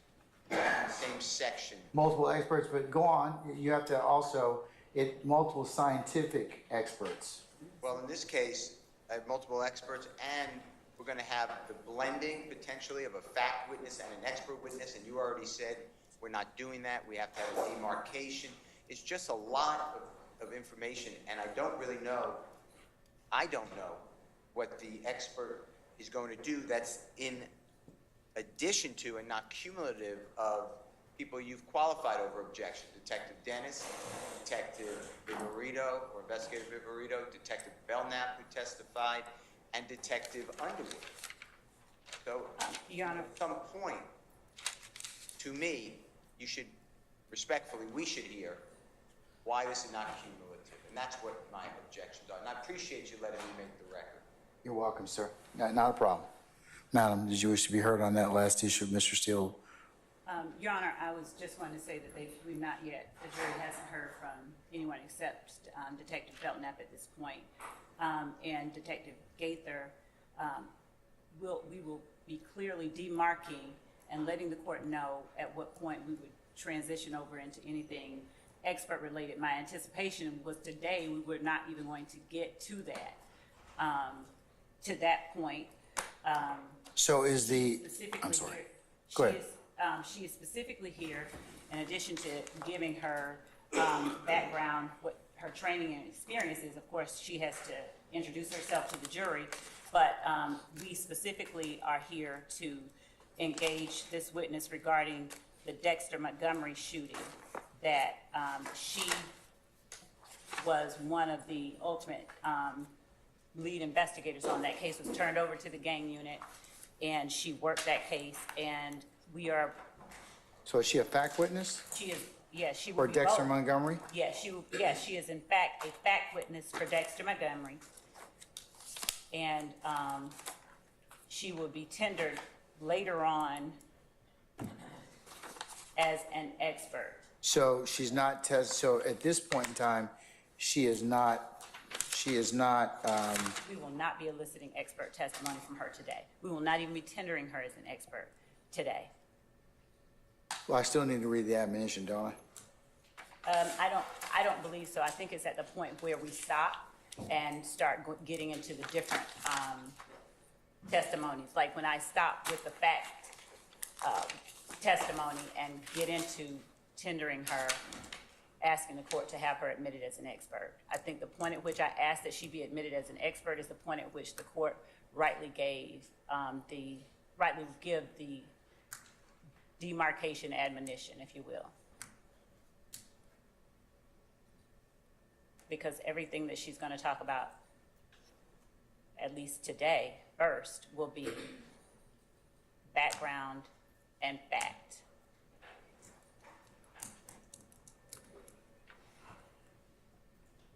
Her background with gangs, just the qualifications, but we will not be tendering her as an expert. But I correct me if I'm wrong though, but I believe that I did give the admonition before Investigator Belknap testified. I think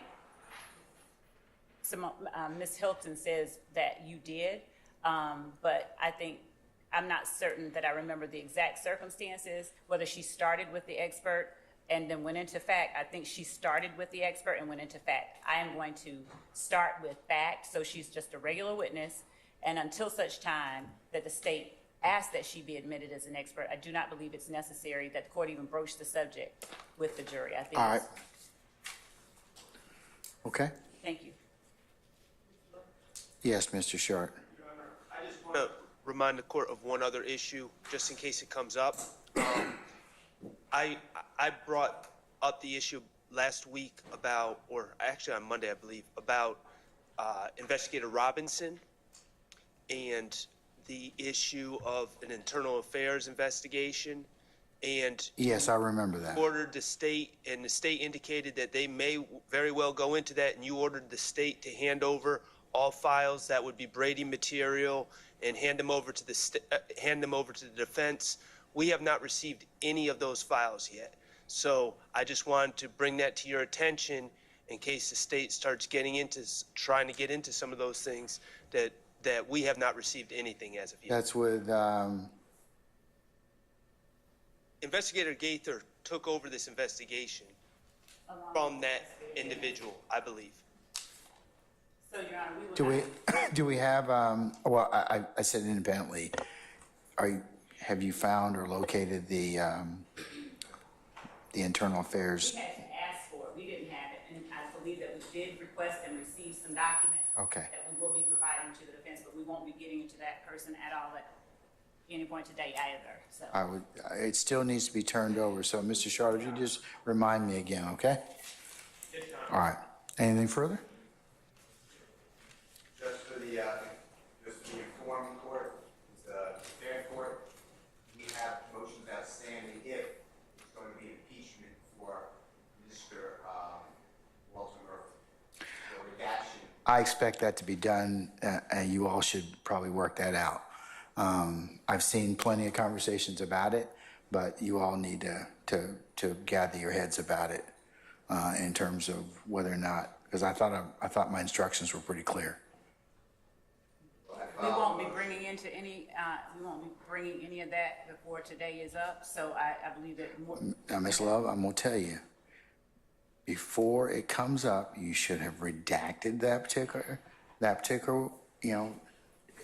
parts that the court has instructed you. If you have difficulties, then that should be put into writing, and I should be able to decide about that. But I believe I ruled upon all of the Murphy statements. They added more.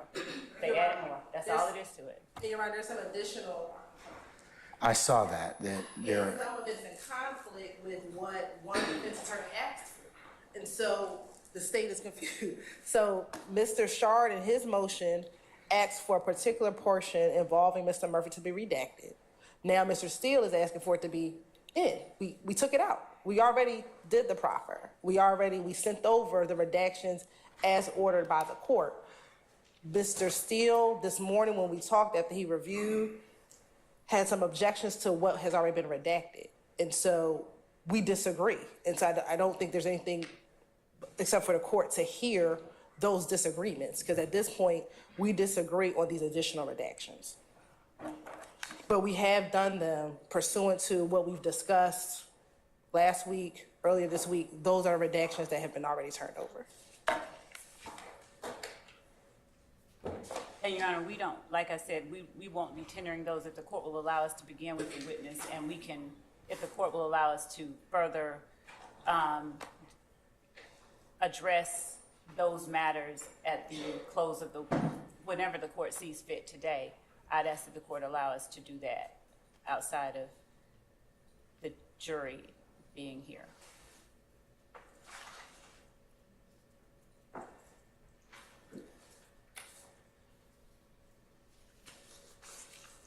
Because we have been doing what the court said.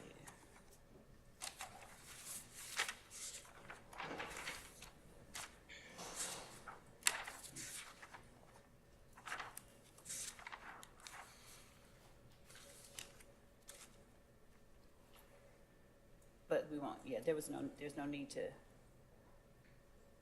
we will not be playing the video today of Walter Murphy. And I believe it's a matter that only the court can reconcile.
When do you think you're gonna get to these, Ms. Love? Tomorrow, Your Honor. But, Your Honor, one portion of the Murphy interview where there was only Detective Dennis, Mr. Hudson and Mr. Murphy in the room. We don't want to put that portion in because Detective Gaither was not in the room. So that part, we can agree to. We've been, I think, pretty accommodating and reasonable as it relates to, as it relates to requests for redaction. Where we have pushed back have been those areas where we believe it is perfectly admissible and not in any way prejudicial that the information is being portrayed on the screen. So, if the court, I would like an opportunity to, after court ends today, to briefly address it with the court. I would gladly come in earlier. Of course, the court is aware. I requested that we come in at 8:30 every day and leave at 6:30. I have no problem with that. I would like to get matters addressed before the jury is here. I don't mind how early we need to come in. I'll come in at 8, 7:30. But I feel that to have us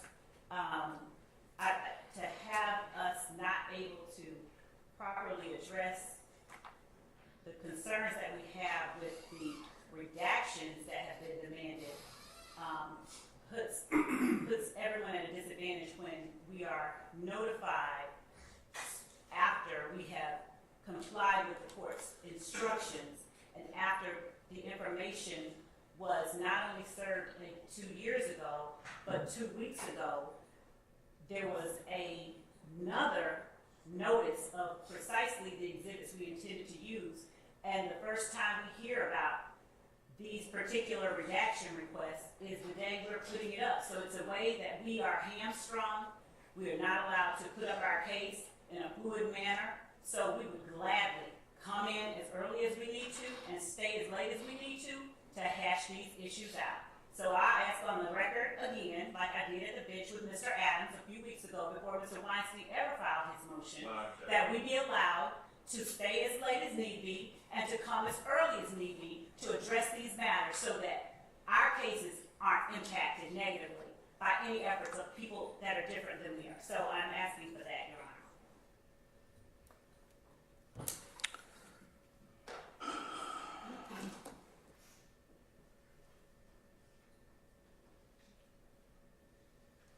I'm going to dismiss the jury for today.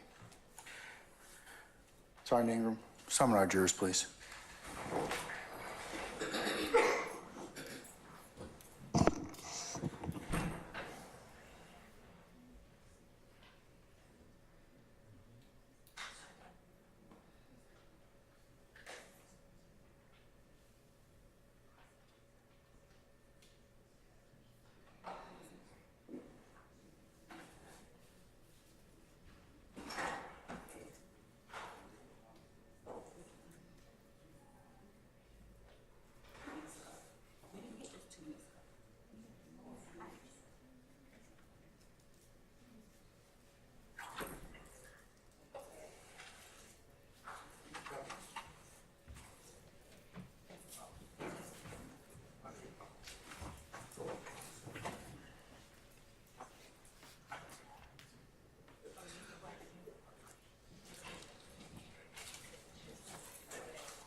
All right, thank you, Sergeant Ingram. Ladies and gentlemen, please be seated. All right, members of the jury, it's almost 5 o'clock today, and I think it might be a natural stopping point for you for today. So with your permission and concurrence, I'm going to go ahead and recess you all for the evening. Any ministerial inquiry of me, ladies and gentlemen?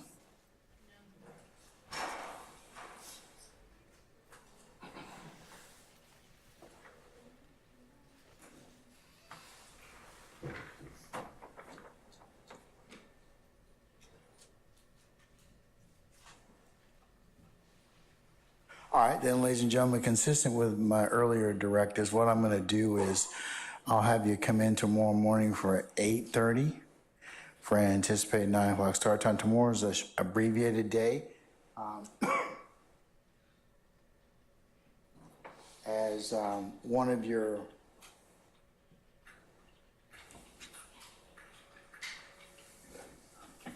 members has an appointment, so we're going to recess around 2, okay? To allow that individual to get to that appointment by 3. So that's our goal tomorrow. So I may shorten a little bit of our lunchtime hour or work to accommodate that. We'll just have to see how things go, okay? But that's what I'm going to do with your permission and concurrence, all right? And then Friday, the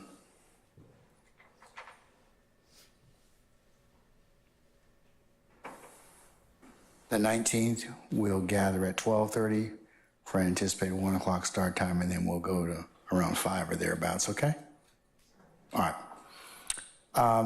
Unless you all have anything else, let's go through your admonitions at this point in time. Leave your notepads in the basket. Please don't discuss anything that you have heard thus far in court. Don't discuss it amongst each other. Don't talk about it in onesies and twosies. Don't go home and share it with any of your friends, neighbors, and significant others. Please resist temptation of taking or viewing any third-party sites that may cover any other information in regards to this trial. And if anybody should, of course, third-party or otherwise, try and approach you in regards to this particular trial in any way, fashion, up close and personal, or through any means of communication or communication device, you need to let myself and Sergeant Ingram know immediately, okay? Remember, don't go by and visit any of the scenes that are depicted or you may have learned about. Certainly don't do any independent research, because you can only consider what's been lawfully presented to you within the 4 walls of this courtroom. And remember, you're not to handicap or otherwise recap the testimony of any witness or anything you may have heard thus far, as that would be a violation of your admonitions as well. And you cannot consider this case until it's fully presented to you, and then I give you instructions on how you're to begin your deliberative process, okay? So, and as lastly, as you know, thank you for your patience, and patience you've given us up to this point in time, and the patience that you'll continue to give us. So, ladies and gentlemen, unless you have any other inquiry, I'll recess you all for the evening. We'll see you tomorrow morning for 8:30, and we'll get started sometime around between 8:30 and 9 o'clock or thereabouts, okay? All right. We're in recess. All rise.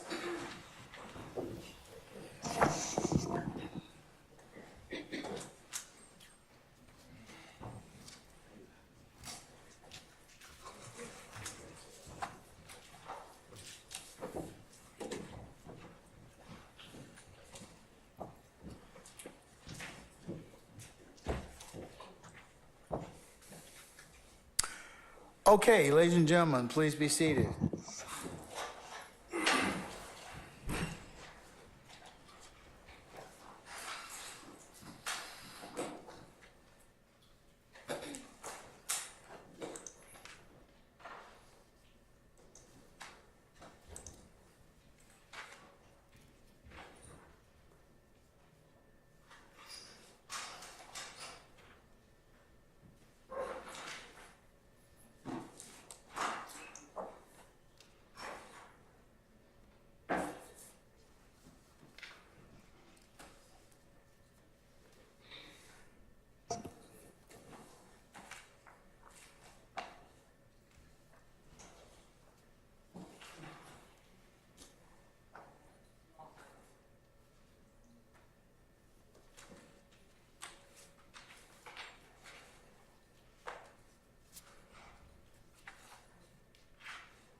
include you on Williams' motion number 50?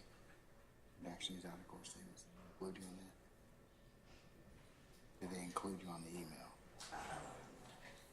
Oh, let me check that out. If not, what I'll do is, if not, I think you work. I'm gonna make sure. I'll include as in this course exhibit in order, so.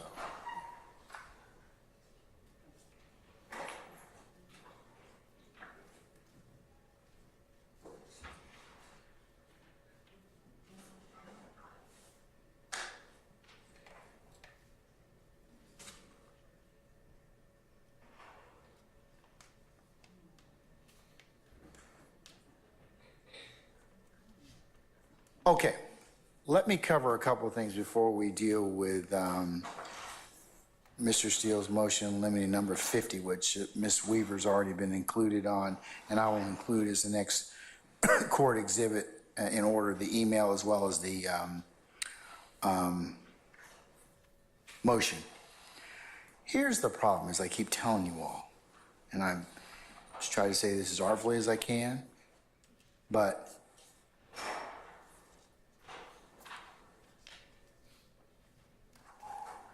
the challenge that we've been having thus far is that while you all are advocates and think that your position is one that you may be able to introduce evidence, if there is a disagreement, I have to take it up. The problem is that this evidence or information has existed in discovery for the longest period of time. And what irritates the court is that I have to keep stopping. It's not personal irritation or otherwise. It's just that I've told you many times before that this jury in the box, we should present and try and minimize disruptions. This afternoon, this morning, was an exercise in disruption. So if you don't want me to exclude your evidence, then the 4-1 judge is a happy judge, means that you file something or you bring it to my attention way before the witness sits on the stand, and I have to kind of go through edits and edits. So to that point, I mean, I can't make it any clearer. And you all are really trying to work yourselves into working on the weekend, because that's the only way I'm going to be able to get through this stuff, is that I'm going to have to excuse this jury, and we're going to work on the weekend to get this done. So be it. If that's what it takes, that's what it takes, but I can't keep stopping in front of this jury and taking up things that you all should have forecasted as a problem. What do I mean by that? I'm going to represent from the state of Georgia. Judge, we're going to go ahead and introduce his PowerPoint or whatever. We have some concerns. We brought them to the defense's issue, and here's the things that we were not able to work out.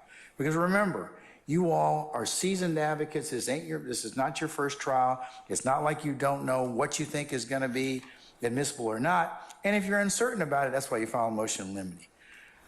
The defense has done so on many occasions, but you all drive the train in this, because if you don't present it, then a lot of times they won't know that there's a problem. Or, as I mentioned earlier, the exhibit changes or you add additional things and they don't have the opportunity to take it up. That's why I'm telling you that it's a problematic issue. So that's what I mean by being forewarned. If you don't talk to your opposing side about this, that's where you're going to run into problems.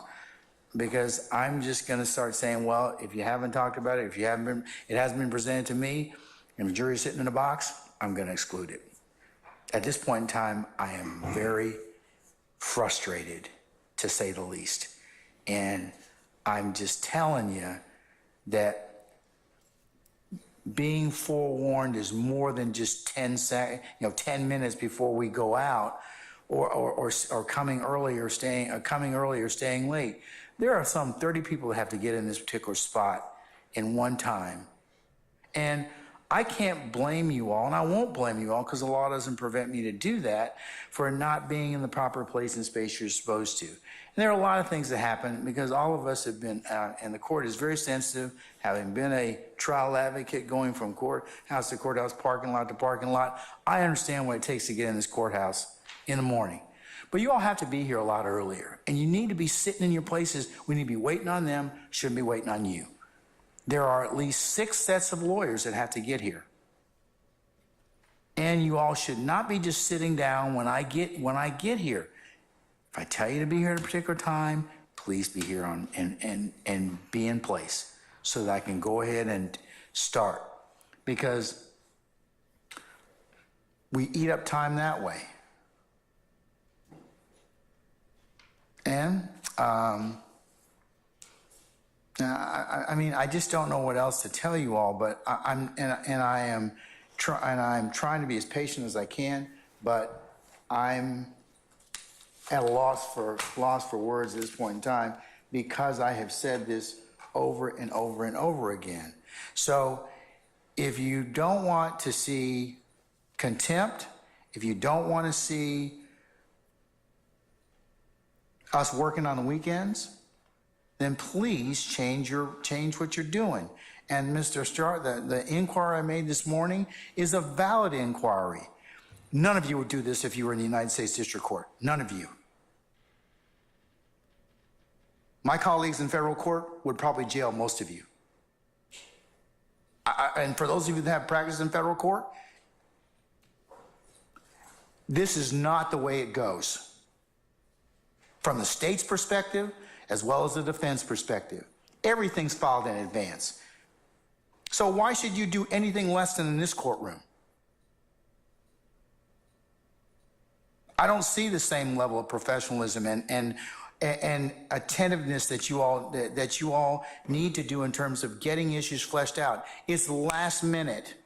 That's not fair to anybody. I got a rule on them. I really want to get it right for everyone. I'm the gatekeeper. I have no interest in the case other than see it's fairly tried. But things have got to change.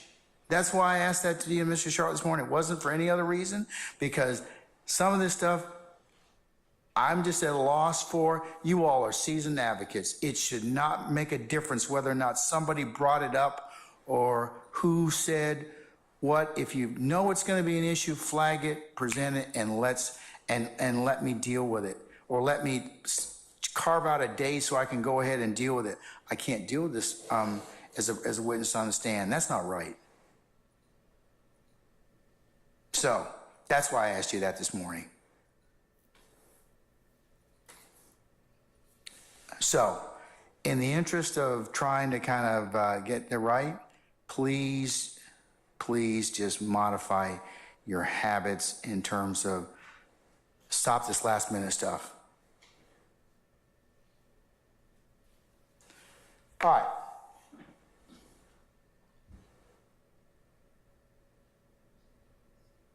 Looking at motion in limine number 50, the redaction.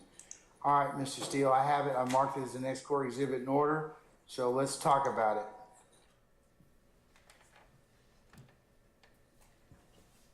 So in paragraph number 1, you were said this is the statements that were made on August 18th by Mr. Murphy? Correct. And you're saying it doesn't comply with my prior court order that all statements made by non-witnesses be redacted. So those were supposed to be redacted. All right, there's discussion you indicate regarding unrelated crimes that are not redacted. That's true too. So, and then the state redacted the exculpatory Brady evidence that Mr. Copeland, not a co-indictee, killed Mr. Thomas, and this is not speculation if it's co-conspirator hearsay. So let's just break that down. What about the unrelated crimes issue?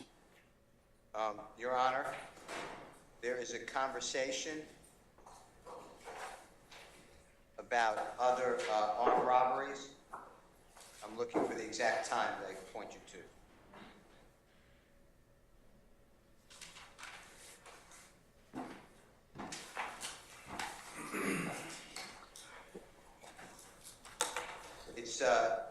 on the redacted version that we received this morning from the state, it should be at 11 minutes. It starts at 11 minutes. And again, it's Jacoby Hudson speaking. They talk about sex crimes, and then they talk about who shot somebody in the hip, going to get life in prison. They carjacked a federal agent. He has so many charges. Jacoby Hudson, the lawyer, asked if they're prosecuting that case. Okay, so And to me, that's from 11 to about 13:56, right? yeah, that's Okay. Is the state seeking to introduce any of that? Your Honor, the state asked that the court hear that information before we make our argument. I asked that the court actually, that's not my microphone. We asked that the court say be allowed to play the segment that we have just been. What's the basis for its admission? Why do I need to hear it? I can read it and say, I can read it and tell you it probably doesn't have anything to do with what we're covering. Well, Your Honor, the court and counsel are aware our rules of evidence favor inclusion, and this is not inadmissible. There is nothing inadmissible about these portions that were brought to our attention, or else we would have flagged them. We've actually agreed to take out things that were not permissible. It's not relevant. It's not relevant. How is somebody about this conversation relevant for anything? Your Honor, What does the carjacking with a federal agent have anything to do with anything? Your Honor, as the court recalls, when we last time excluded a chunk of information and attempted to play portions that became relevant when a witness got on the stand, we were denied the opportunity to do so. That is why we are asking that the court not whole hog grant chunks of information be excluded without hearing the chunks of information and allowing the state the opportunity to point out the portions where we disagree. We're not going through what we went through this morning, Ms. Love. I'm sorry. I am sorry. We're not doing that. I excluded that because look, I had made my ruling on that particular issue. So I'm not going back and talking about that. Your Honor, I have a question for the court, because I think that the state. I already ruled that we were going to exclude that particular portion. I ruled on it because we had argument on it. So Your Honor, yes, sir, yes. So, Your Honor, the state just wants some guidance from the court. And the reason why we're asking for this guidance, Your Honor, is we have your administrative order that was filed.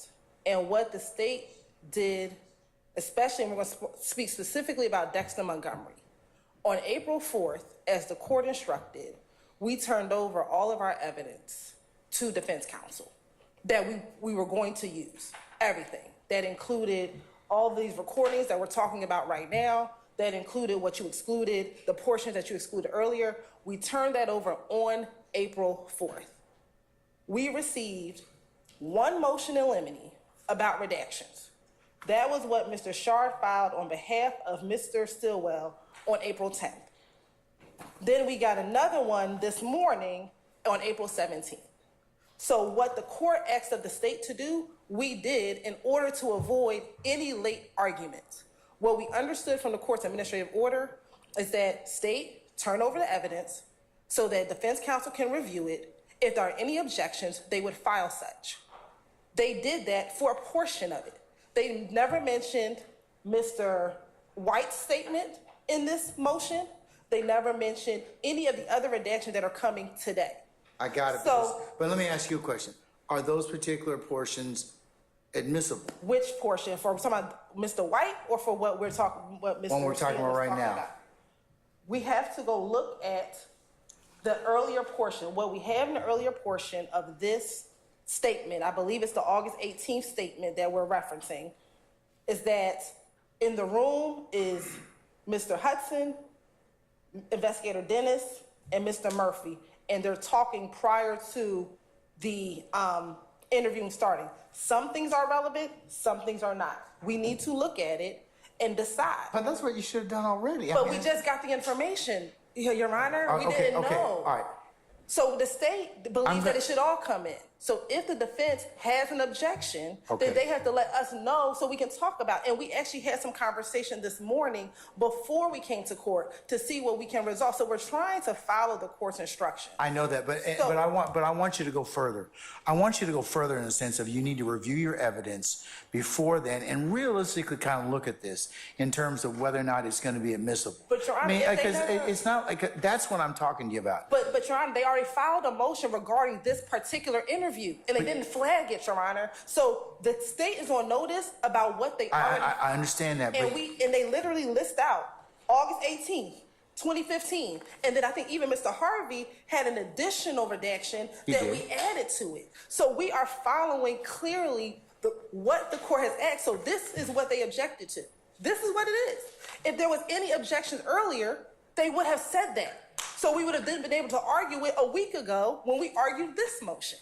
So this is not a new interview. This is not an old. This is the same August 18th, 2015. it's the same. interview. I know, but Mr. So they never but Mr. notified us. And Mr. Steele is really good at notifying the state about objections.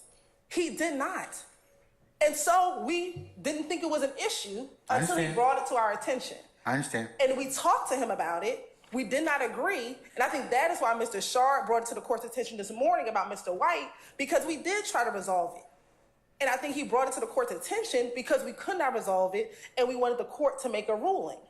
And we were trying to find the time that the court was going to make the ruling in order for it to happen, because we were following the instructions based on the administrative order. The order said, turn it over. We turned it over. They're going to launch whatever objections we have. If we can agree, we agree. If we can't, we bring it to the court's attention. I think that's what's been All right. happening. So this 11 to 1356. Do you have it queued up at this point? 104.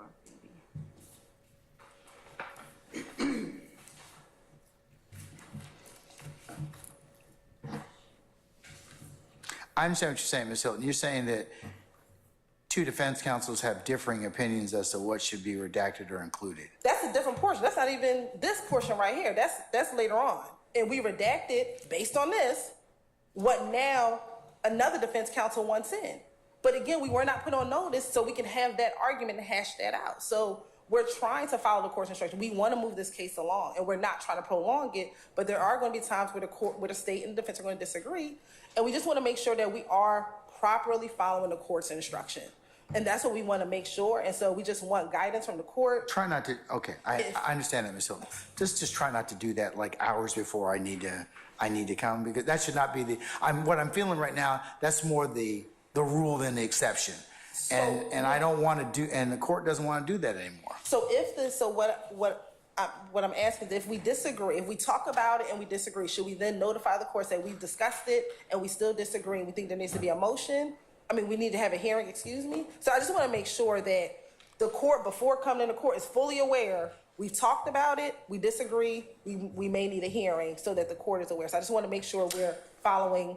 The earlier the better, because then I decide whether or not the jury comes in that morning, how long we need to do it. Do we need to work the weekend? What time do we need to come and deal with it? But the more in advance I get a chance to look at it, like I said. And I believe that Ms. Love. But this is not the way to do it. This is not the way to do it. And I think we tried to make calls earlier this week to defense counsel. Those calls may not have been returned, but I know that Mr. Shar was dealing with some things as well. So there could have been a variety of reasons why those calls were not returned, but we were making calls as well to get this resolved in advance. So we want the court to be fully aware. We're not trying to wait till the last minute. Trust me, we are not trying to delay anymore. We want to get this case moving along, but we want to make sure that we're following the court's instructions and not having evidence excluded after following the court's instructions.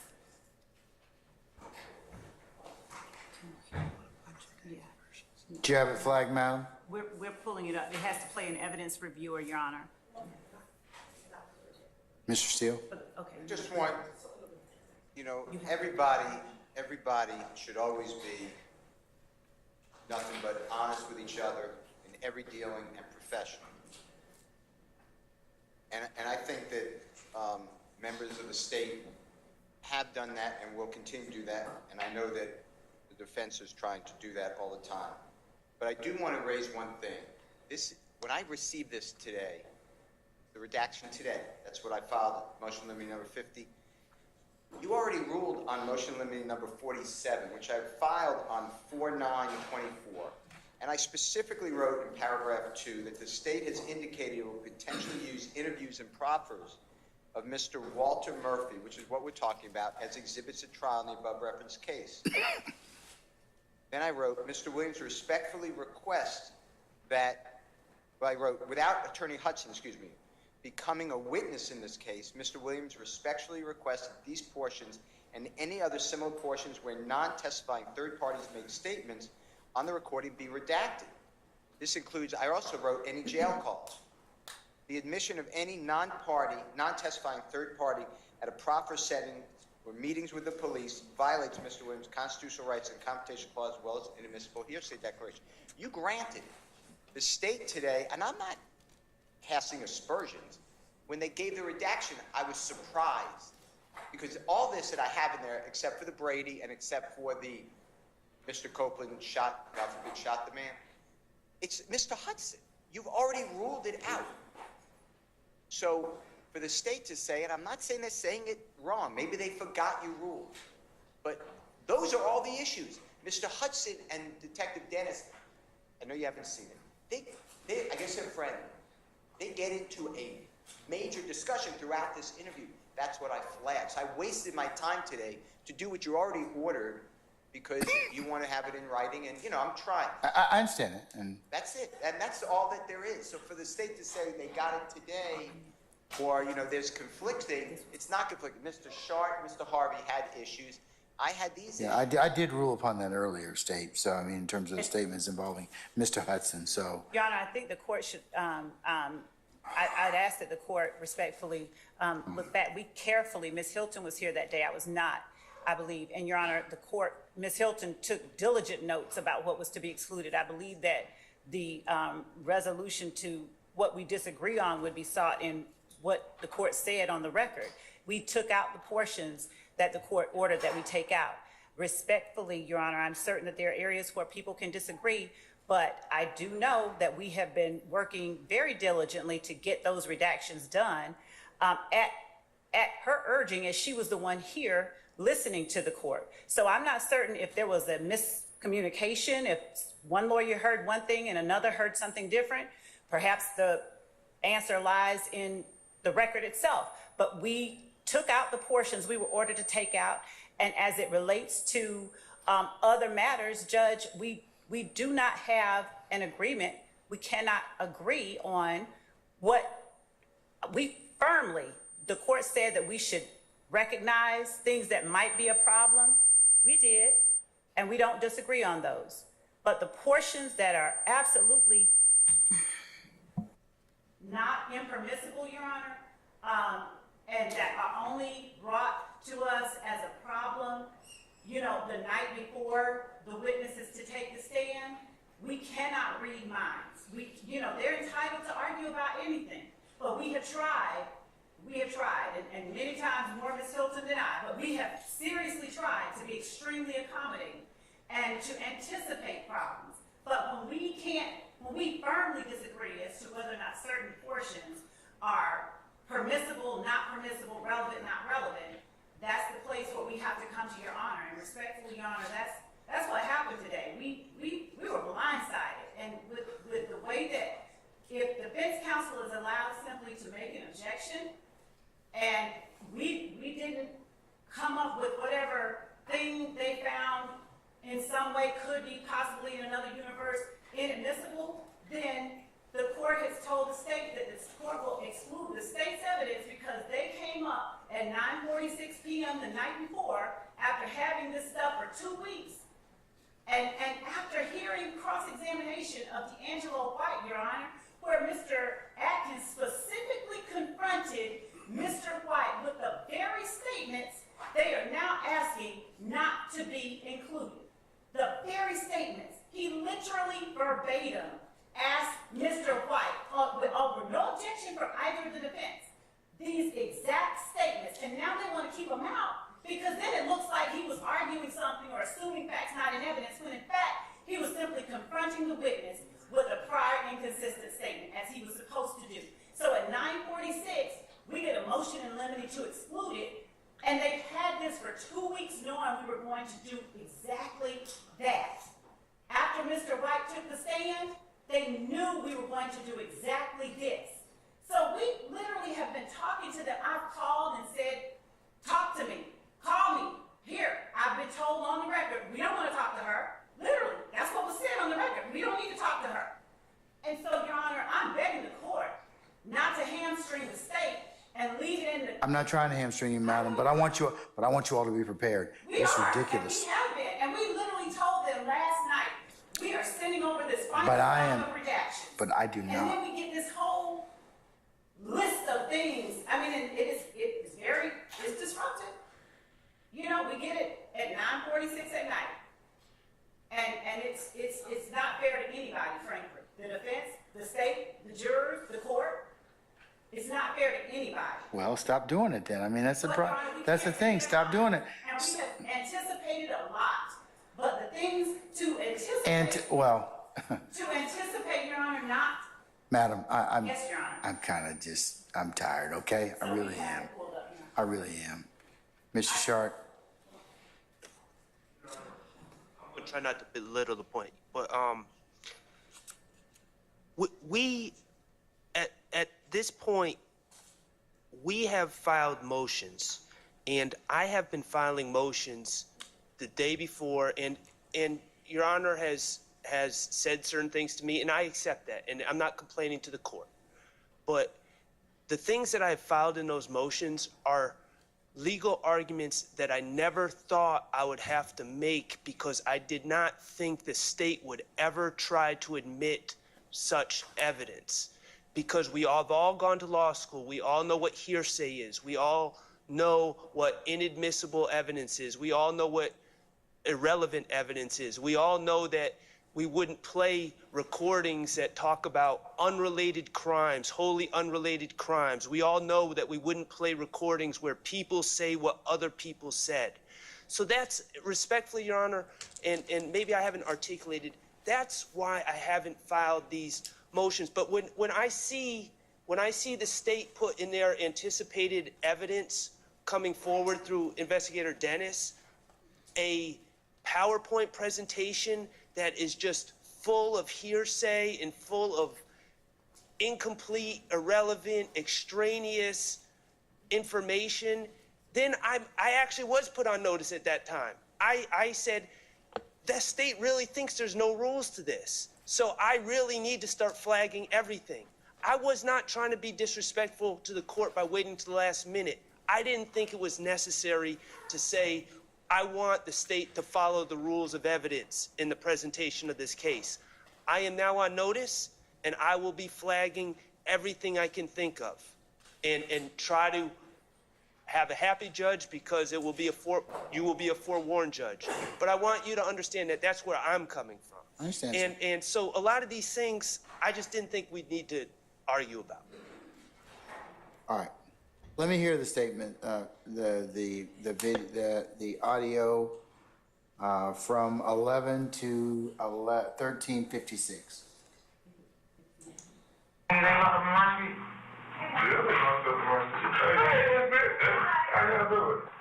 old school here. What's up? Now, that was my favorite investigator when we was at prosecuting. We was knocking back. I heard you in homicide now. You were on Seaway. 6 crimes. I know he, I think he said 100 and how many? You talking about it's David, you know David? Stupid ass nigga right in the door with me, bro. He done. It's definitely on. Fuck that TV, fuck these officers. Yeah, because you want to know what? Bro, that Because he going to be there for what? is that what Dave, that nigga light skin, tall skin. Nah, Dave, he brown. He about Joker place. He light. He ain't like the one with the rock on that too. Yeah, I'm just talking about keep his like that. Oh, look at that. Marshall Crowe. He got the color skin.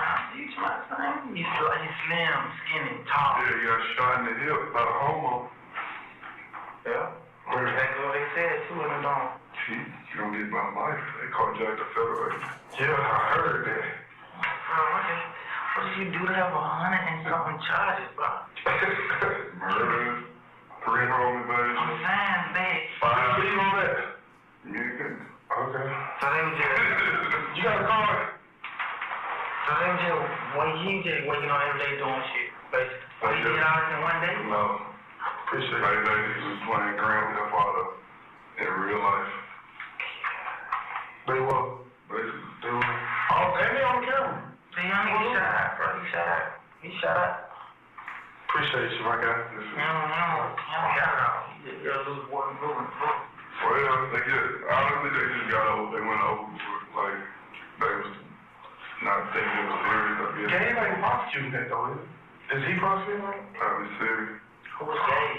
He the head game. The head of the game. He damn sure likes to play games. You heard me? I told him, like, said, I don't give a damn what they say. Hey, them folks ain't really. Shit, the real you with me, Gabe, and Lance, you old school. You know what's happening. That's what I was. Y'all want to see, I did. Yeah. Lance Cross, knew that folk ain't got no goddamn trying to. Everybody. But Scott Street, though. You want to know what? Because everybody leave. Everybody on what you on. But shit, and then we were trying to, like this, I don't know if you ever met AJ and Mike Millard. Mike was cool as hell, man. I know Mike. Don't even give us no chance. Man, they don't want to move up. Like, the real nigga, he don't really want. Like, I was still doing, like, petty drug cases. They'll get in the unit. Yeah, but then Gabe was, like, having me doing the, you remember, I did all the pre-lives. I was signing off on the pen records, everything. Shit, I spoke the language. Hey, you gonna have someone investigating that other thing? Talking about what we talked about? Yeah. I told you, you need to think about Blake. So if that means that you can see your son, you need to talk to them folks. Alright? I told them here. Alright? So yeah, I'm busy in the middle of the club. I don't know if you got it. Everything. I think you got it. I think it's 2 niggas got shot. And it's club high. Just hang on. Hold on. We're all talking. We'll get that person in here who handles that case. Question though, these folks don't get the chance to see that though. Don't y'all just keep this right? Yeah. Like I don't want nobody, like no defender, like seeing that, that Wallace Murphy out here telling me, no, then I ain't gonna tell. I know. This is something I'm gonna put it like this, and this on the record, off the record. I grew up in the street. She grew up in the street. She from the south side of Chicago. I'm from the west side of St. Louis. I know same thing. It's the same city. I know how the street go. We not the ones that will put your business out there. It's y'all pillow talking with people in the cell with you, your girl, the one cat that you think is your homie. Y'all tell that. You wanna know what happened? When you get business. Oh, no. Listen. He making a good ass because once y'all get on the phone or once you will put your business out. And so, Your Honor, up until the point What time did it stop? this is not the point that we were talking about. We played it beyond the point that. Yeah, I know that. So what you started at 1100. Where'd you play till? I think you played till almost 1600, something like that. We played till 6. It looks to be 1607. Okay. And Judge, the point up until where you hear Mr. Your Honor, the court indulge me for 1 moment. Yes, ma'am.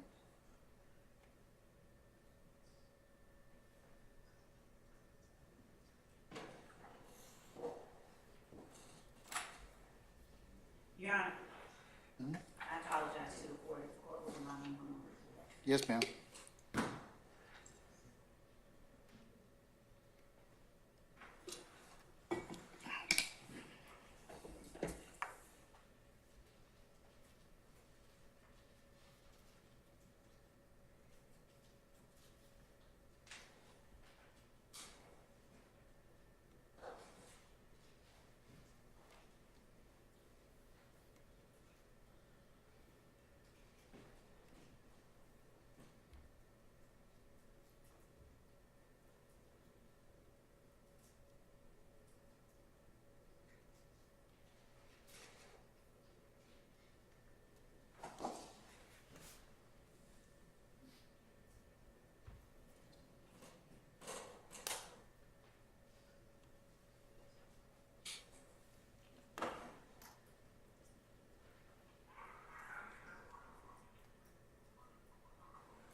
reviewer, and I sincerely apologize to the court for taking up more time than I should be.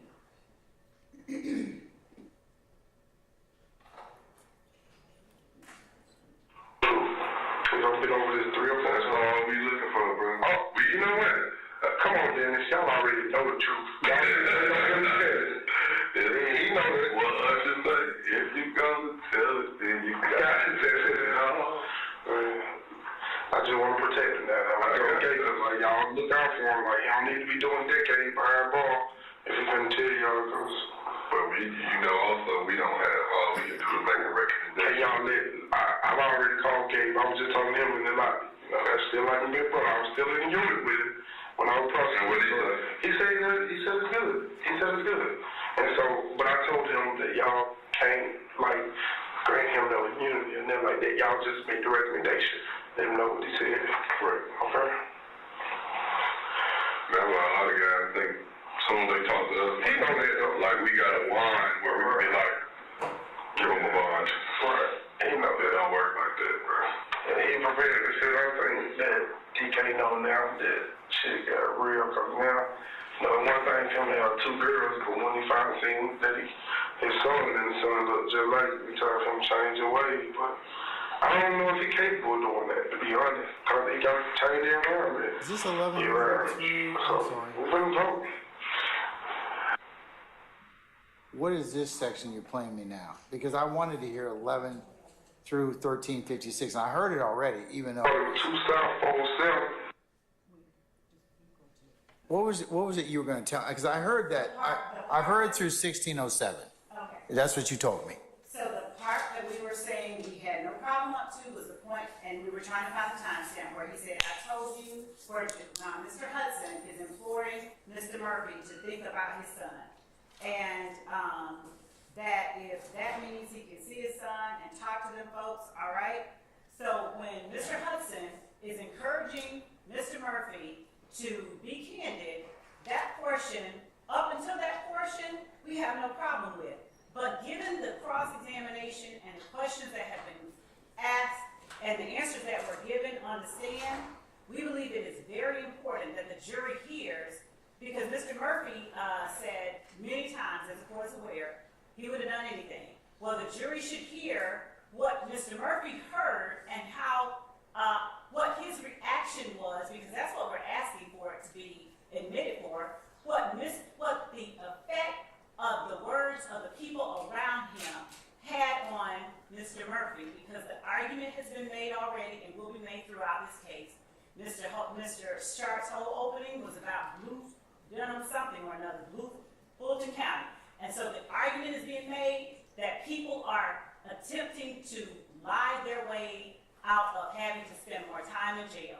When you have a piece of evidence where a person whom a witness trusts is not threatening him, and no one in the room is threatening him, but he is being provided a nurturing kind of environment and being encouraged to just be honest and think about his children, the state believes that it is a very important part of this witness's prior inconsistent statement that the jury should hear. The jury should hear the effect of Mr. Hudson's words on his client at that moment. We have both detectives in the room.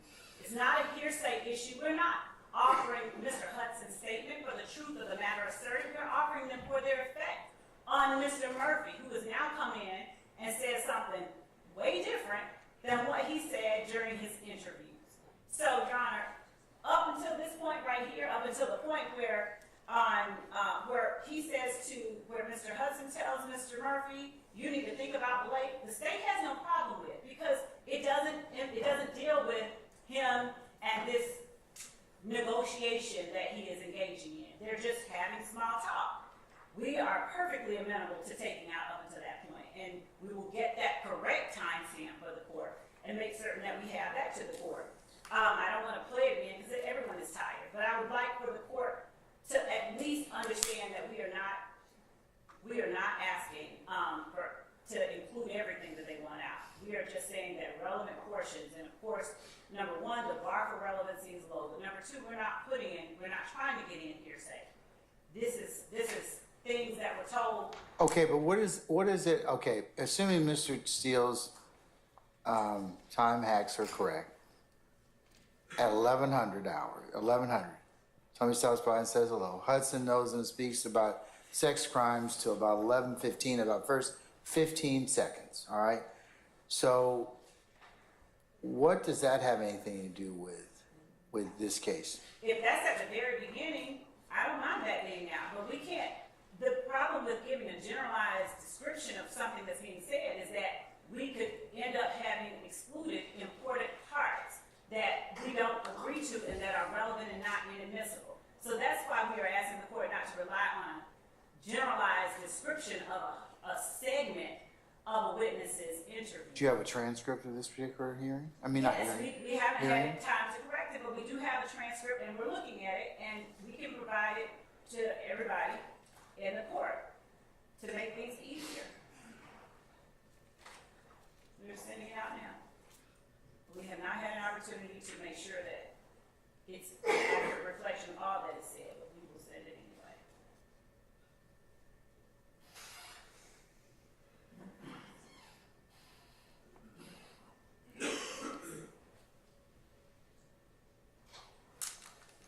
Let me ask y'all, well, that needs to be corrected, but, So, well, the court says that. well, here's the challenge. Challenge is that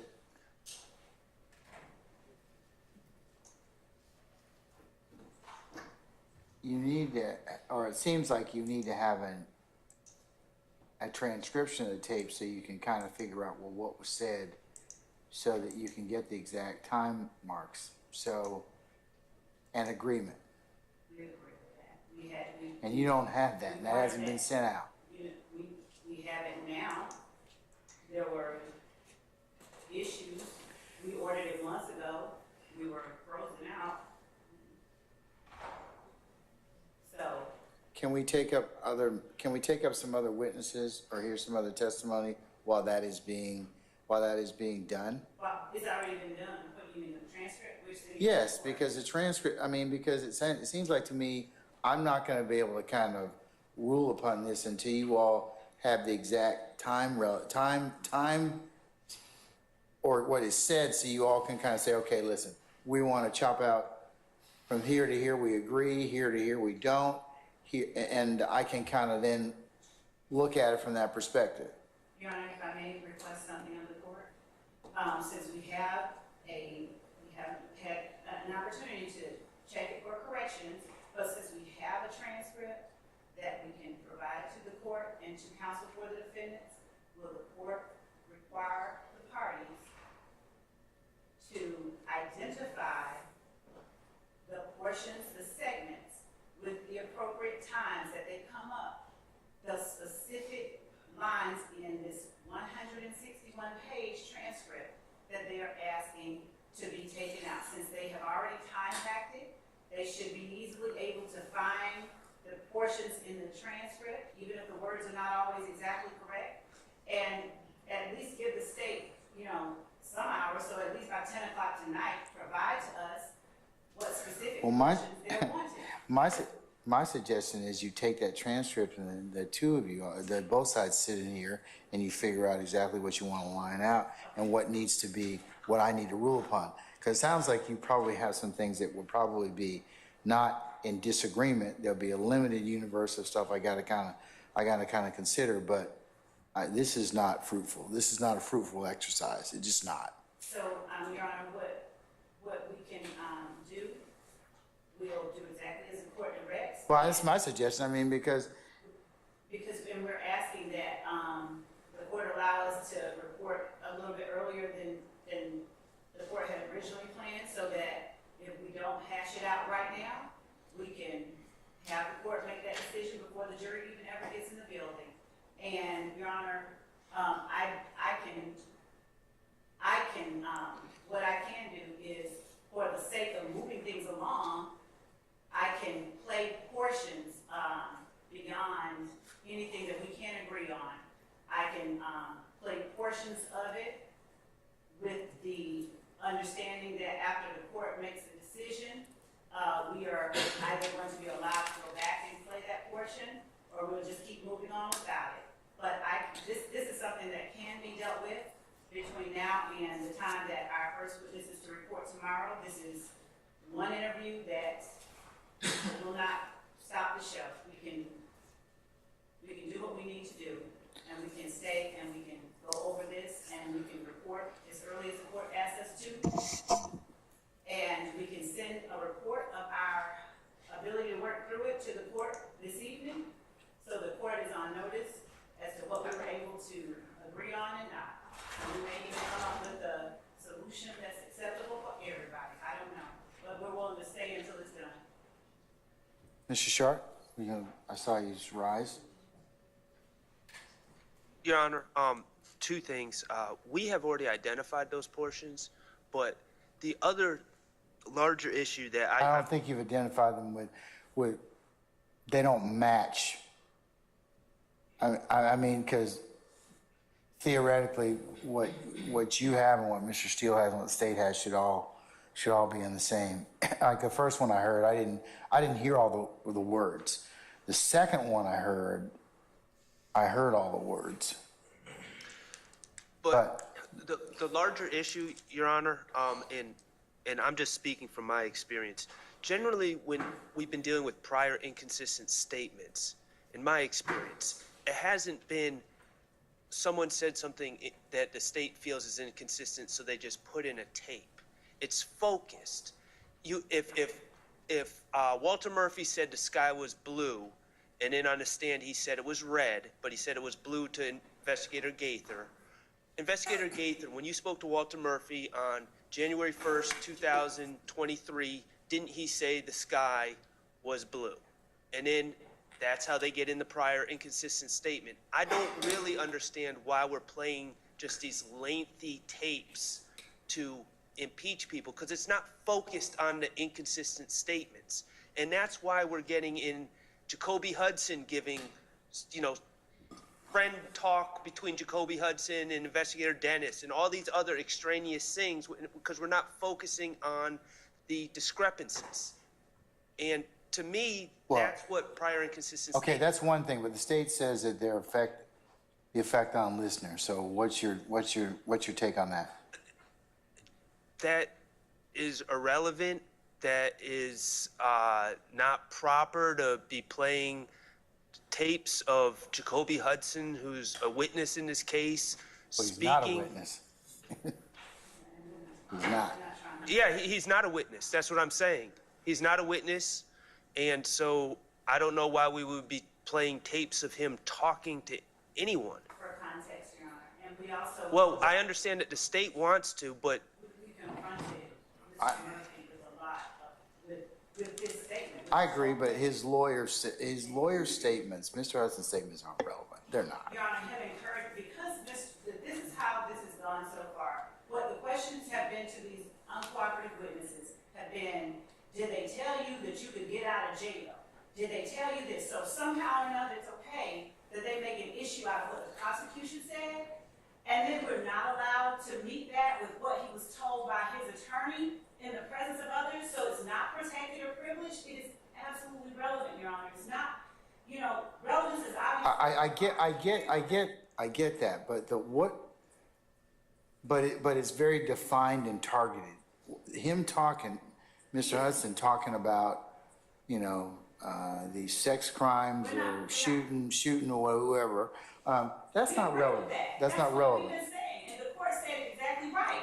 There are portions that we actually don't have a problem with excluding. We agree with the ground, okay, we'll take that out. But the portions, and that's why we need to go over, because the portions that we believe should not come out are the portions like that, where as opposed to, as the defense has intimated throughout this trial, people are being forced into taking agreements that they don't like, and the words of the prosecutors are somehow being made at issue.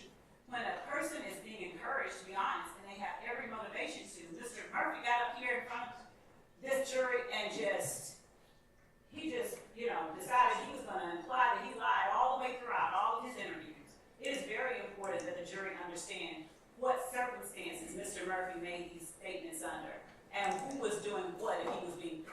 jail time unless he talked, because that's the image that they're getting. And they are asking the court to exclude the state's relevant portions of these interviews with Mr. Murphy and the detectives in this case with his trusted friend. If the court remembers, on cross, Mr. Murphy was asked about his relationship with his lawyer. And on cross, he was asked about whether or not Mr. Hudson paid his bond. So if they're going to be able to bring up things like whether Mr. Hudson paid his bond and how close Mr. Hudson was to Mr. Murphy, then the state should be allowed to introduce portions where Mr. Hudson is encouraging Mr. Murphy to just be honest. And he is. I don't have any issue with that specific, but these other conversations and them talking about other crimes, about improper statements about other people. Those are report that. But they need to be excised. They're not relevant. They're not relevant. Problem with that. We agreed to take out everything up to that point. That's what we're saying. This is not something that's, this isn't even a hard one. We agreed to take out everything up to think about Blake. And if there are portions after that they feel strongly about and they want us to reconsider and look at, then allow us the opportunity to do that. But they're not wanting to do that. They're trying to argue the issue about whether or not the recording is even permissibly played before the jury. And that's just an effort to try and get the court, I guess, to wear the court down and have it all taken out. But Your Honor, we're just trying to get in. We're trying to talk. We've been doing it all along, and we're not going to stop. We're trying to come to some agreement as to what can be done. All right, But we can't agree on. Mr. Adams. Let me just say this. Along the lines of wearing the court down and trying to confuse the court, let's be absolutely clear about one point that Ms. Love is talking about that she doesn't appear to really know, is that it was Ms. Hilton who asked the witness about his relationship with Jacoby Hudson. It was Ms. Hilton who asked whether or not did he pay your bond. Now, nothing in what Mr. Murphy said, he never said, I said what I said, or I did what I did, or I gave this statement because of something that Jacoby Hudson said to me. So just because they want to try and infer that was part of it, doesn't mean their strategy becomes evidence. There's nothing relevant about what Mr. Hudson is saying to Mr. Murphy. It doesn't become relevant simply because they want to use it. And if Mr. Murphy in his testimony had said, you know what, I would have done anything to get out of jail, or what my lawyer said to me, had some effect on me, then yeah, they could impeach him with that. But he never said that. He never said that. Can I finish, please? Hold on. Let him finish. Any question about his relationship to Mr. Hudson and how close they are came not from us. It came from them. Okay. So, Your Honor, he literally said that. I would have chopped off my arm. He said He did. He said that. He said it throughout. Every chance we asked him a question, every time we asked him about this interview, and Ms. Hilton confronted him with his statements during the interview. I don't remember what I said, but I was high every day for a whole year, and I would have said anything. I would have said and done anything to get out of there. I would have said and done anything. So throughout his testimony on the rec, he kept putting forward that he didn't remember and wasn't truthful and had reasons to not be truthful, and his impetus to not be truthful was he wanted to get out of jail. The one thing that is true and obvious from this recording is that the only thing he was asked to do was to be truthful, even by his trusted friend. He was asked to be truthful. That's it. So if he had any. Okay, but that's only a couple of statements from Mr. Hudson, which I agree with Mr. Adams may be marginally relevant in terms of what was said, but I think that he's already been kind of examined on that issue. So. But he never told the truth about it. He continued to be untrue. But that's what the jury's going to decide. The jury is going to decide that particular issue. But I'm telling you, you get into more problems. Offering this particular statement. You just do. And Your Honor, we have to give them the prior inconsistent statements for them to make the decision. Otherwise, all they've heard is him saying, "I don't remember," and I would have told anything to cut off Okay, but I understand that, and that's a disagreement, but that you and Mr. Adams have and Ms. Hilton has, but all this other stuff, not relevant. It's not. The conversations with Mr. Hudson are not relevant. They're not. So I mean.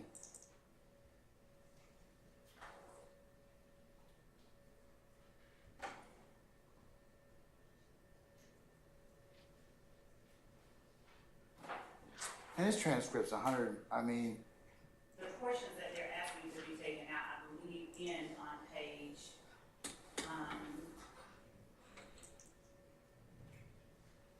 what page?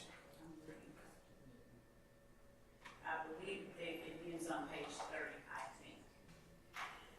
I'll have to listen to the general time to ensure, but I think it The ends on page 30 of 161, the interview with Walter Murphy? Yes, I think that. The August 18th, 2015 interview? Yes, I think that that's what they're asking for, up to, the point where Investigator Gaither says where,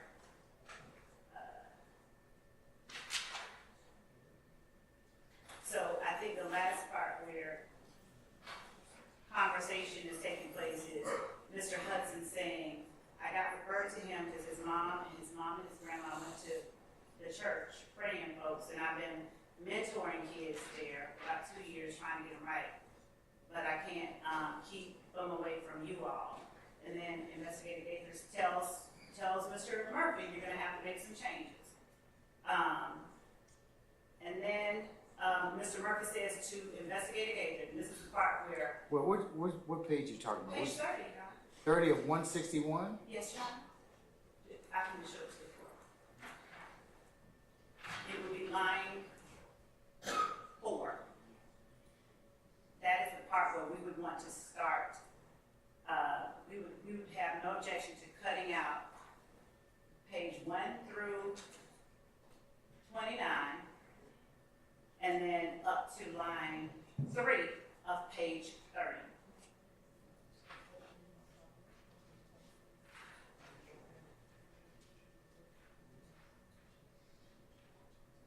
So that even includes the portion about Blake. So Judge, that's the portion, I mean,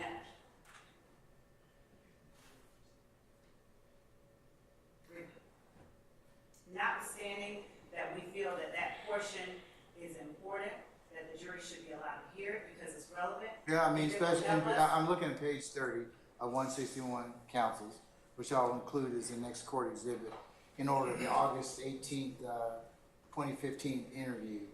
Are you under the influence of any drugs, alcohol, medications, or anything like that? Mr. Murphy, no. So yeah, that would be admissible Yeah. because he testified, I was high. So, Right. yeah, okay, all right. And even at line 13, where he says, all right, I'm not gonna lie. Yeah, I got it. Your Honor, Yes. may I ask, which transcript are we looking at? August the 18th, 2015. You It- said page 30? 30 of 161. The state just sent us something. There's Oh, three- Now it's popular. Yeah, it takes a while to populate, Okay. but it should be pages 30 of 161 once it's fully paginated.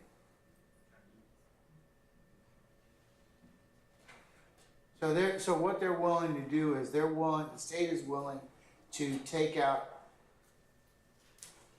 1 through 20, pages 1 through 29, up through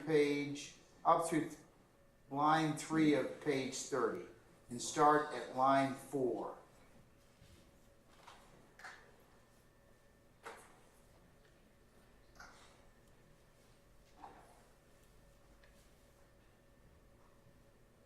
I advise the rights.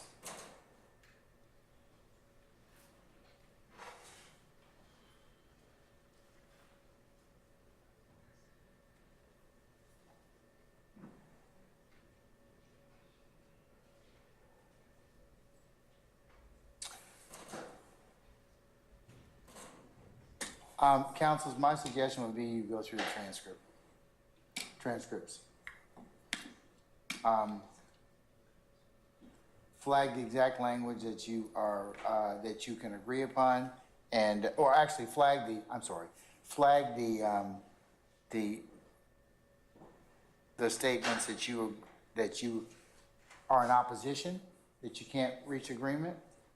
I can rule upon those, but it doesn't sound like that would be the best way that I think the court could probably rule upon and help you all resolve this.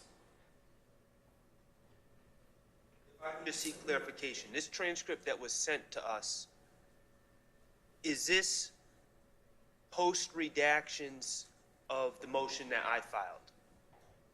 So no, the transcript is the original interview. It's the original interview. And so it's just a matter of listening to the original, because the redactions are like a minute or so long.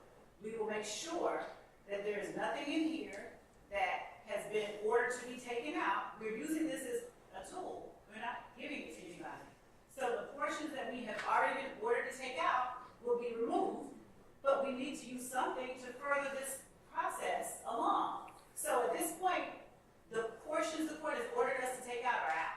They're gone. For the purposes of this hearing, they're out.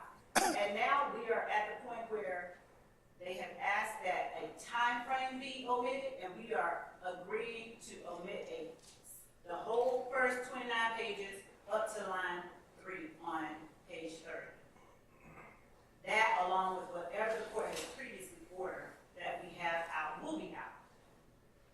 Anything else, I just ask that the court have them to let us know by 10 o'clock, because we can have, if there are other things that we can agree to or something else that they are in opposition to, at least that gives us time to perhaps even agree and make the change.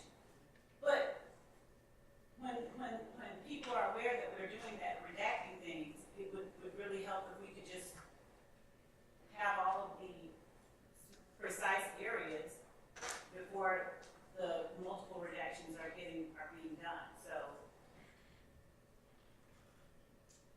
Your Honor? anything that we can't agree on, I would ask the court just look to hear. Yeah, it looks like, hold on, Mr. Sharp. Mr. Steele, it seems like that,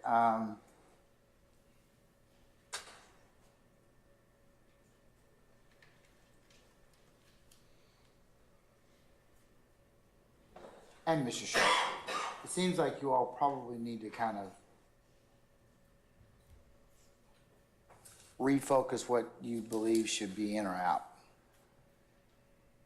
I think you all may be able to do that by agreement. Your Honor, just humbly, I don't understand if, for instance, if this tape is being played for the fact that Walter Murphy said, I was high during these interviews, and he was asked during the interview, are you on drugs? And he said no. Why, instead of playing a tape, doesn't the state just ask Investigator Gaither, when you spoke to Walter Murphy on August 18, 2015, did you ask him if he was on drugs? Yes, I did. And what was his answer? He said he wasn't on drugs. That is impeachment by prior inconsistent statement. There it is right there. I don't understand, respectfully, why we are putting in a videotape to impeach by prior inconsistent statement. I can tell Your Honor why. Because the videotape shows his demeanor, shows the circumstances, the environment under which he made that prior statement, and the context in which he made that prior statement. It So does. having... It does, Mr. Sharp. So, it does.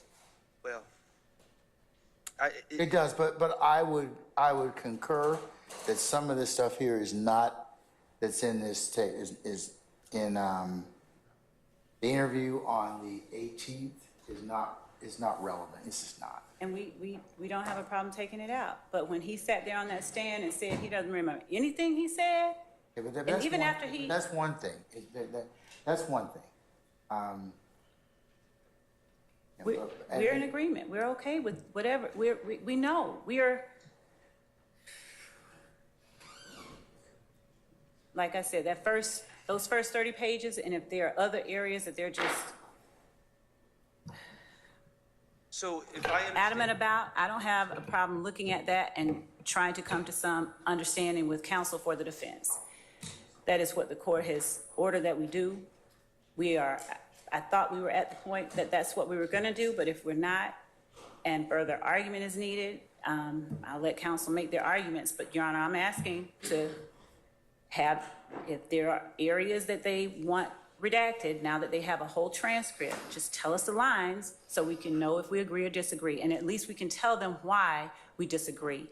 And we can have a very targeted argument before the court, as opposed to telling the court, generally speaking, what's being said. Okay, I'm gonna tell you that most of the statements with Mr. Hudson should probably be excluded, other than the ones that he's talking about his client and telling him to tell the truth and advise him of his rights, because that does go contrary to what he's testified to. And there are areas where Mr. Hudson asks someone to clarify a question so that Mr. Murphy can fully understand and answer it as accurately as he could.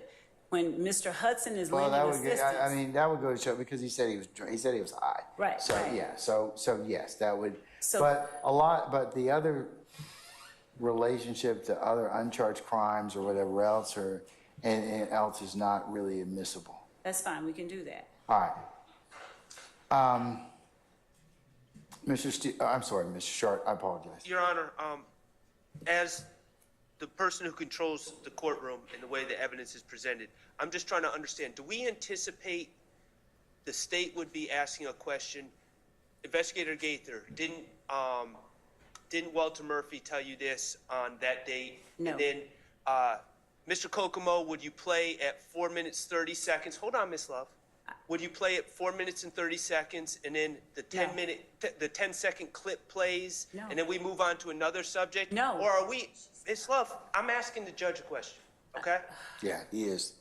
So, Or are we anticipating just having the state say, Investigator Gaither, did you talk to Walter Murphy on August 18, 2015? Yes, I did. Do you recognize this CD? Yes, that's the recording, and then they just plop it in and play everything. Because I just don't think that's appropriate impeachment by prior inconsistent statement. It needs to be targeted point by point I by agree. point. I agree. And we did. And Your Honor, that's the whole reason we took such painstaking time to confront Mr. Murphy with these different statements. We did the same thing, and that with other witnesses, we have to go through each line by line. We have to go through it and confront him specifically with specific portions. And then they argued about that. They argued that the him saying challenge he in forgot was enough. Well, the challenge in this is that I think that there's enough that Mr. Murphy has testified enough that there are a lot of things he's probably going to be, or some things he'll be impeached as to. He's gonna get impeached as to everything. And Your Honor, But I'm just telling you that I agree with Mr. Sharp. You just can't play the tape. You're going to have to break those down individually into the areas that you believe that you're seeking to impeach him on. For example, his recollection of events or whatever, since he said he was high, well, then certainly playing those particular parts of the tape that would go to show that he had presence of mind to understand certain things and to clarify certain things, yeah, that would probably be relevant. But not everything. I mean, it just depends upon what you're trying to impeach him on. So I do agree with Mr. Short. You've got to kind of be, impeachment's targeted in that respect. And Your Honor, what we're trying to get at is context is key. And when he is telling them what happened, he sat here, whenever he was on the stand, and said he had no memory of the day. He had no memory of it. And I don't have any issue with that. I don't have any issue with it. I just don't want you to get into the fact of talking about people that are his relationship with co-defendants. That's relevant. He denied a lot. He said that that's one thing. Co-defense is one thing, but the carjacking of a federal agent, take it out. It has nothing to do Mr. with it. Hudson We'll take talking it out. about his experience in the DA's That office. definitely will come out. about, you know, So, I mean, Your Honor, what if we there are just a lot sent of you things all that, the redactions? there are a lot of things that need to be redacted, or you need to be very clear about what area the tape, and that's why I think the transcript will be helpful. Okay. You all will need to kind of, I mean, that you'll need to kind of just play these particular certain parts of the tape that you believe are relevant for that inquiry. So Your Honor, in if order you're going to do that, then I'll rule upon it on an as-needed basis. So, Your Honor, this is what I'm asking. So we will, since we could not get, so we're not going to have the defense identify the areas that they want out. So instead, what we'll do is we'll go through and we'll identify the areas that we believe are in alignment with what the court says should not be in, and we'll identify to the court the areas that we'll take out. And we'll send that to the court, since I don't know what we're gonna get from them. So we'll do everything we can to move it along. And then, when we get here in the morning, if they haven't given us anything, maybe the court can assume that that's okay with them, what we sent the court. So we'll send it to the court. They can do whatever they wanna do. We'll just be at the court's mercy, and we'll send you what we believe should come out. Well, just, if they could just say what they believe should come in. No, Your Honor, we're gonna actually play silent. We'll silence the part, mute out the portions that we identify, because what Mr. Stark wants, I'm sure, is not to have a flowing kind of circumstance where the jury can really evaluate what's going on in that room. He wants us to start and stop, a minute here, a minute there. That's not happening, because, not unless the court makes me, but because that's not fair, and that does not serve the interest of the jury actually seeing the truth of what this circumstance actually involves. Okay. I just want them to All right, follow hold rules of on. evidence. That's it. Hold on. There may be a lot of reasons why jurors listen to certain things. This is just for impeachment. If you're trying to get in for impeachment and it's relevant for that, and you're telling, and you're going to get through Detective Dennis that yes, this is the interview and here's the issues that you want to bring up, that's fine.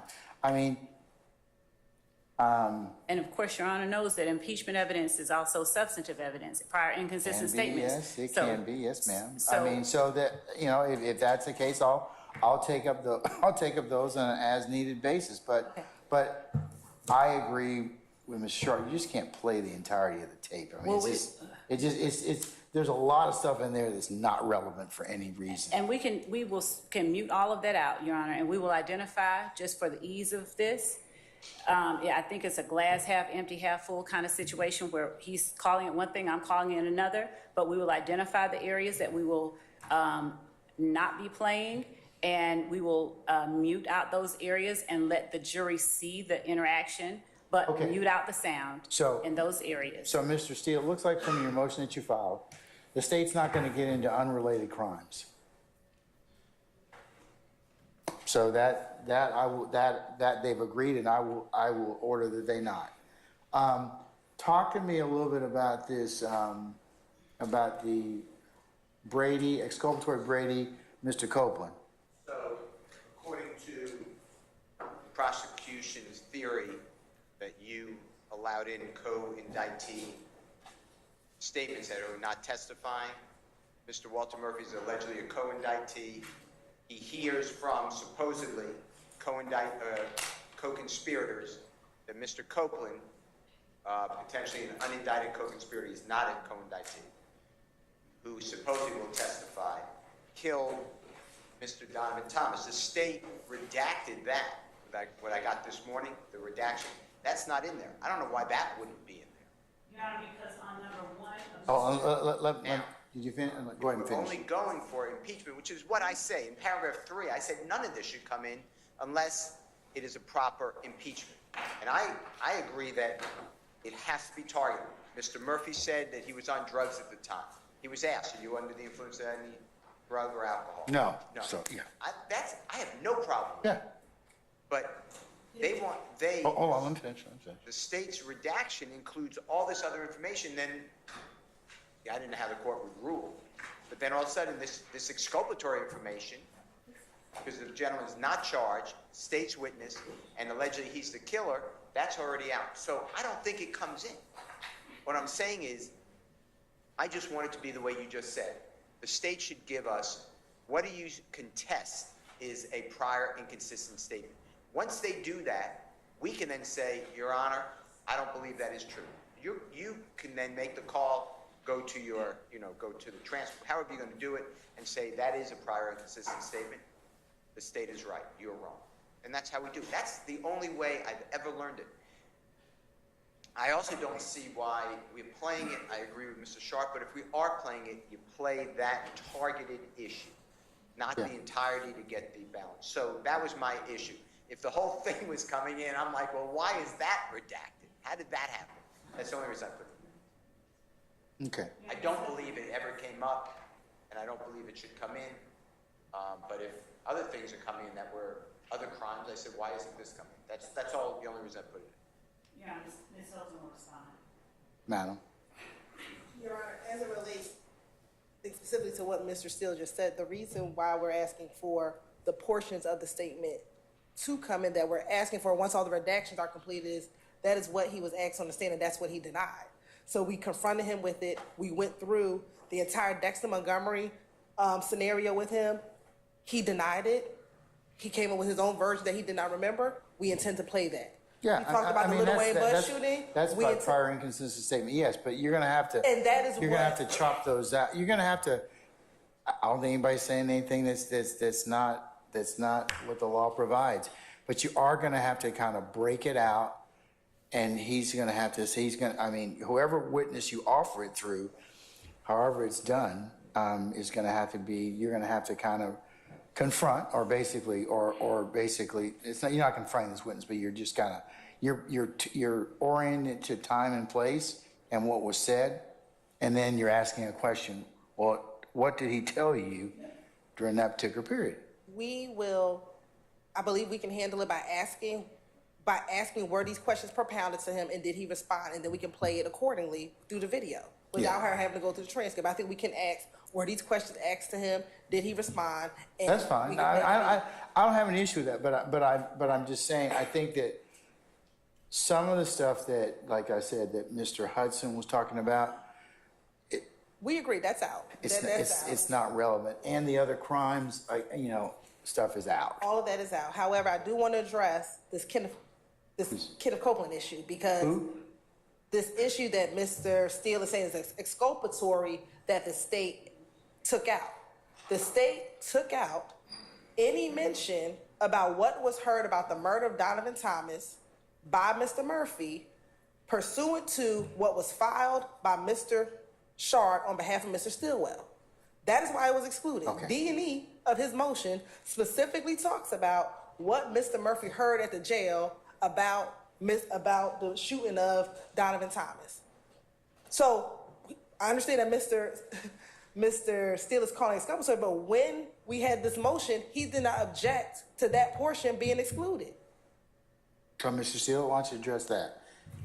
Because we're kind of we're taking it out at Mr. Shart's insistence. So I guess you're telling us, hey, well, I want it in. Because the state gave this morning the redaction, they leave in all these other crimes and armed robberies and sex crimes. Then why is that? But that's the only reason I left it in. Like I said, I don't find any of this to be admissible. We're talking about impeaching evidence. The witness testified. It is very narrow now. Yeah, are you gonna, is it your intent to ask investigator, what's her name? I apologize. Gaither about Mr. Copeland? Well, yeah, the answer to your question is yes, but that's why I asked you the other day, and I don't remember when, I apologize. Can you ask the state, is she coming back? She's a detective case of a female. Is she coming back multiple times? Because I want to do it one time. And I don't have enough information in the record. So I want to do it when she testifies after the Donovan Thomas is litigated. And if the state is not calling her, I was going to ask if you would do what you did for me for Detective Belknap and allow me to call her for cross-examination in my own case. Hold on, one second. So, Judge, as it relates to Investigator Gaither, I did try to speak with Mr. Steele, and I'll talk about it now, but we intend to get into with Investigator Gaither, everything that she covered in the interview of Mr. Murphy that Ms. Hilton asked Mr. Murphy about. Everything that she covered in there, which includes the Lil Wayne bus shooting, Dexter Montgomery, anything that Ms. Hilton asked him about, that he talked about. And Did he talk about Mr. Copeland He did. and Mr. Thomas? But he didn't talk about them for firsthand. They said, if you had to guess, who would you say did? And then they asked him about the Lil Wayne bus shooting.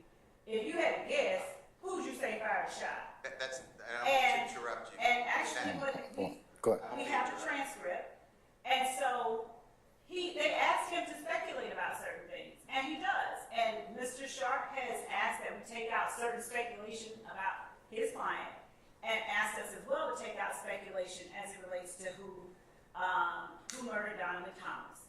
So we took out the speculation. But, okay, but I think that it's still fertile to ask about, I don't know. to ask Mr. Sharp and Mr. Steele about the involvement of Mr. Copeland and purportedly Mr. Thomas. I think that that's admissible to cross Detective Gaither.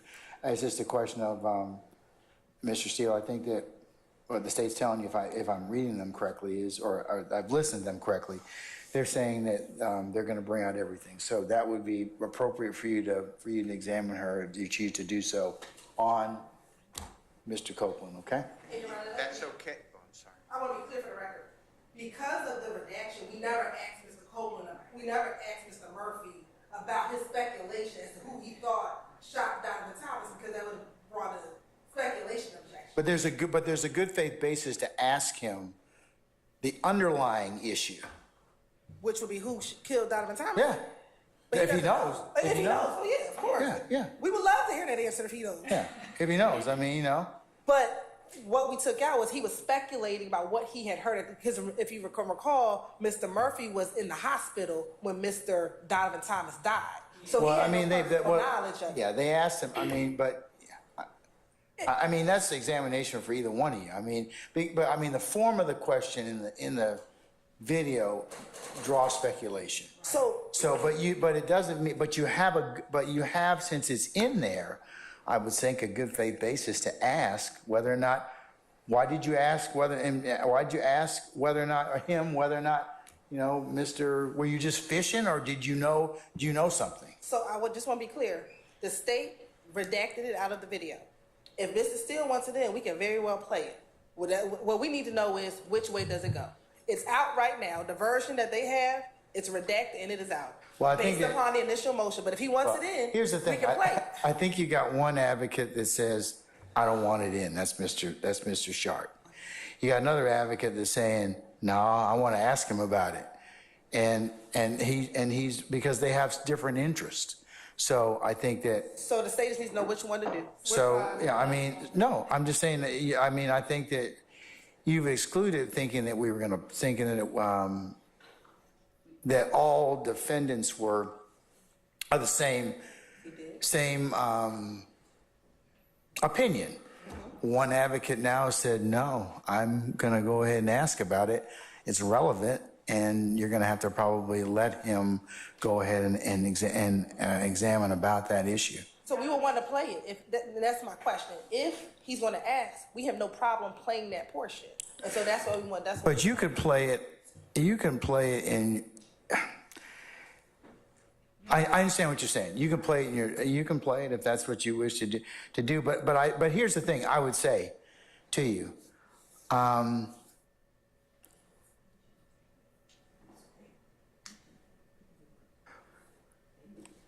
So, Judge, what we're saying is, since someone wants it out, and another one wants it in. Let the one that wants it in play. Yeah. Let them deal with it because we won't withdraw that here. Yeah, Mr. Steele, I'm going to let you when you examine Investigator Gaither. Mr. Shaw will probably object. I'll rule on it at that point in time. Understood. But because you all have you may have differing theories of the case or differing things. So I'll rule upon it at that point in time. But I'm going to let you ask about it. Thank you. So, Mr. Sharp, that's my ruling on that particular issue. Okay. Can I just one other issue? I know it's late.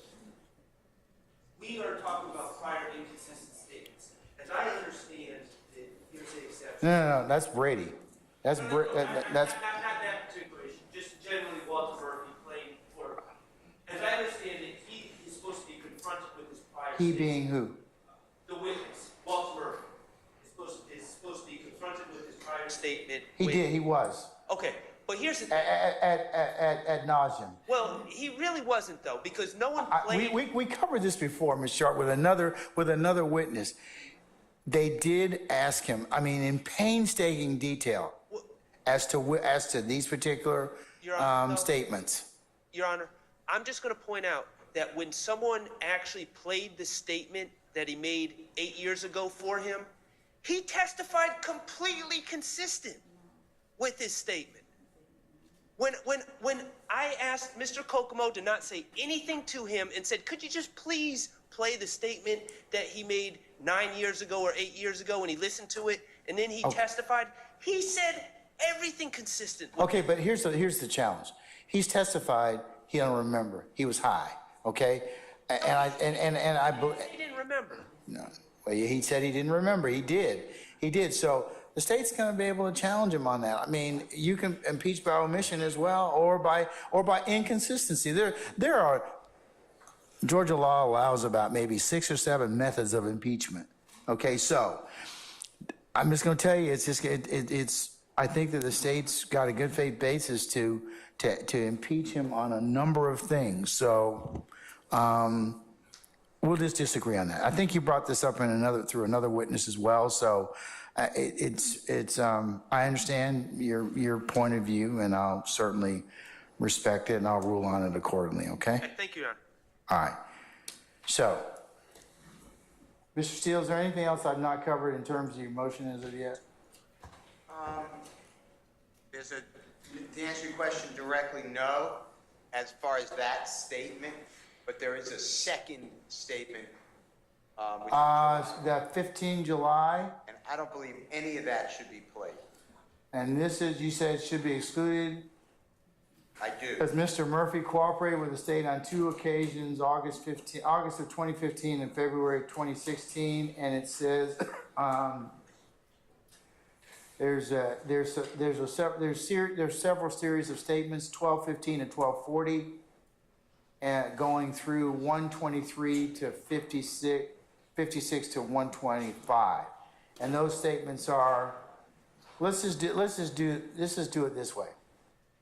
Gaither at 1215 to 1240, Gaither talks about being at Thug's house for search since 6 a.m. and someone identifying W.M. Walter Murphy to her at the home. Right. At the house? All right. So, this was a search that was excluded. So to me, it's Excluded by me earlier? Yes. Okay. This is the July 15, 2015 search. Judge Newkirk. Ah, yeah. That's This is. out. Huh? That's why that's out. We had no intention of playing that Okay, part. so We purposely excluded that so part. let me just for the purpose of the record, 46 to 4715, the search of Mr. Williams' home. 55 to 5610, Dexter Montgomery, alone at hospital. Those time hacks are not. They're do not, agree okay, with but- those time hacks. So the search of Mr.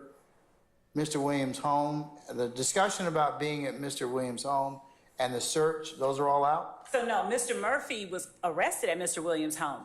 This is what was out. This is the part we took out, where Detective Gaither says we found a shit ton of stuff at Thug's house.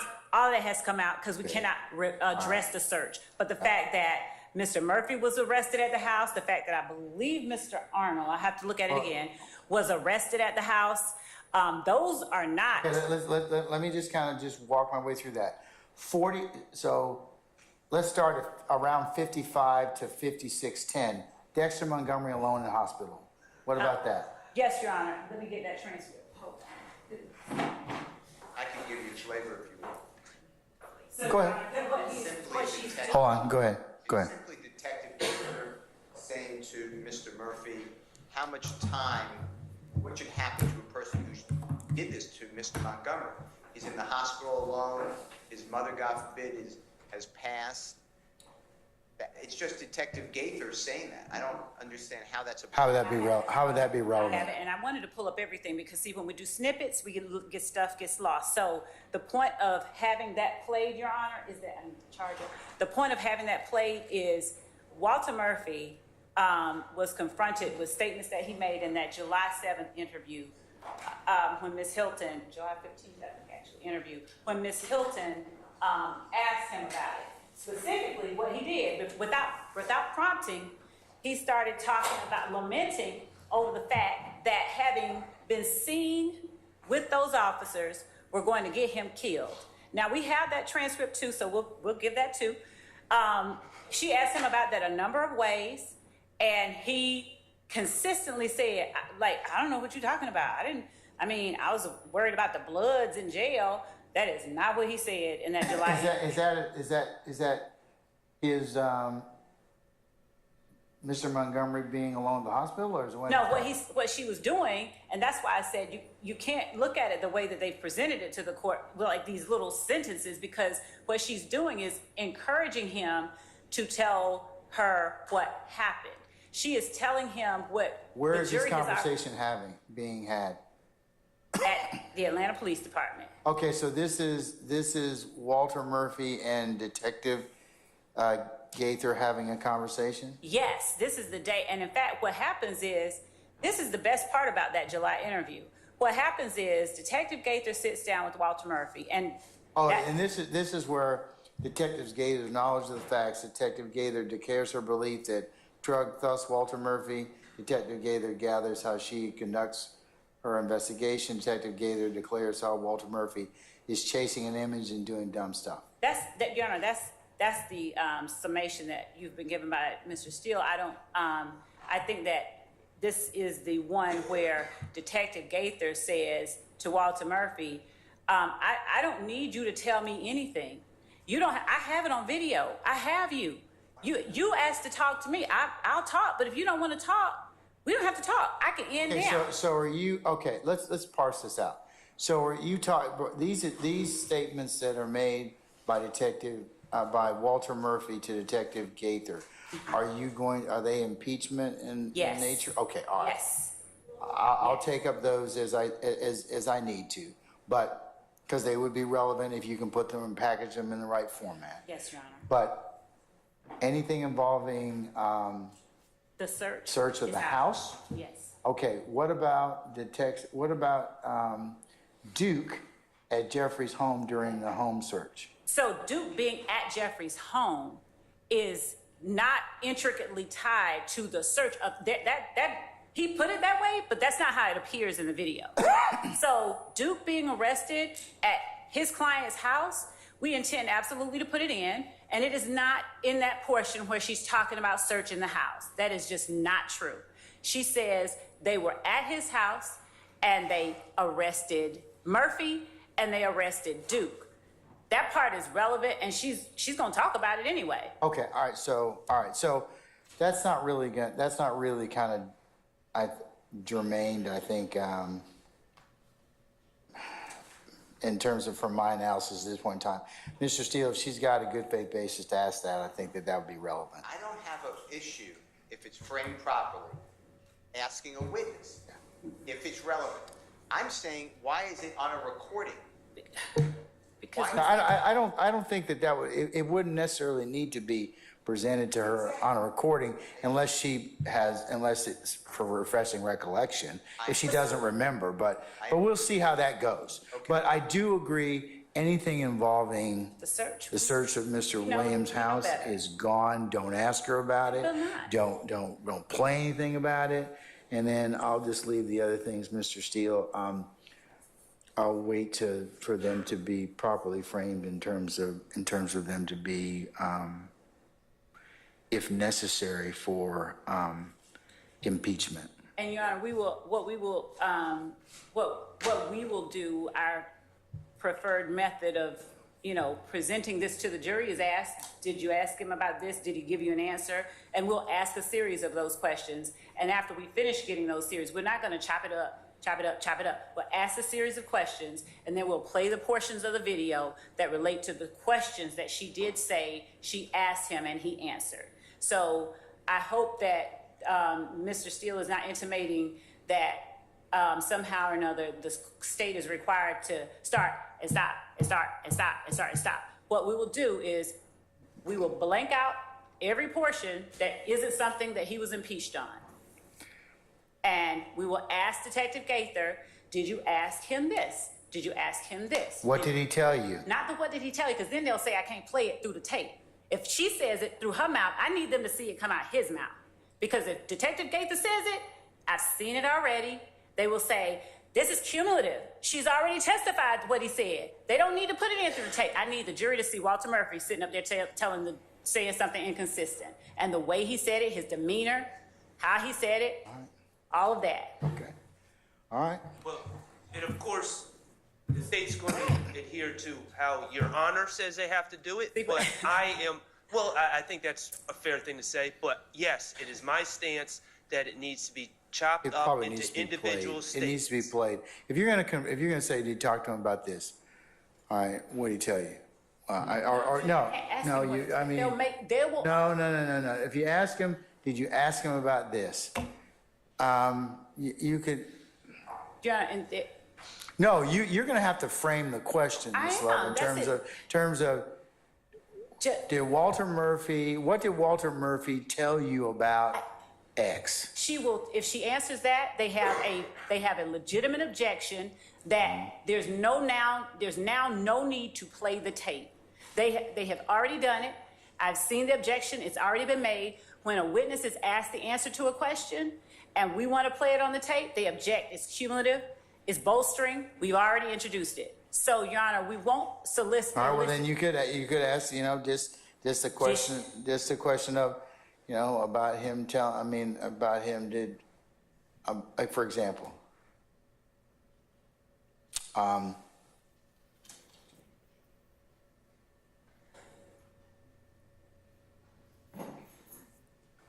Your Honor,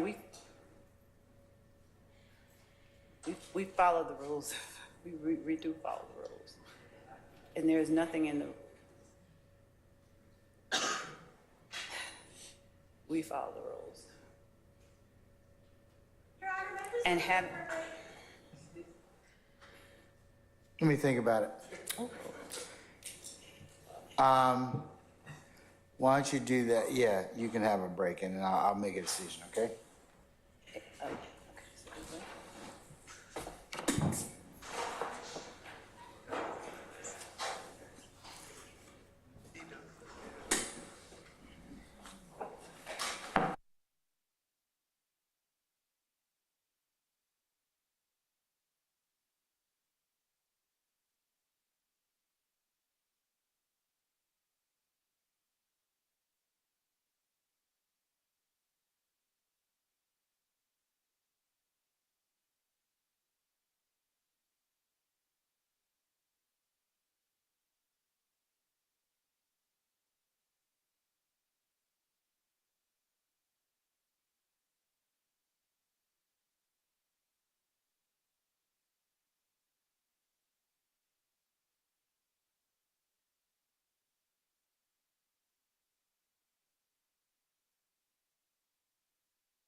All right, councilors, this is the last issue in terms of impeachment.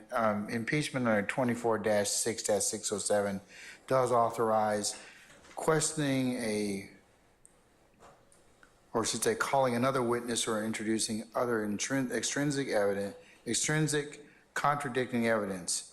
And of course, the admission of extrinsic evidence for contradiction impeachment is restricted to non-collateral matters. So, but that evidence that impeaches by contradiction is not collateral can be both substantially admissible as well as admissible for impeachment. So, of course, of the opinion that, if you've got another witness that can testify as to those statements, that they're admissible. All right? So, Mr. Sharp, you don't have to necessarily do that. 607 authorizes that there's about 4 or 5 impeachment methodologies, so that's one of them. All right? Okay. Is there anything else I need to take up? All right, all right, then I will see you all tomorrow morning.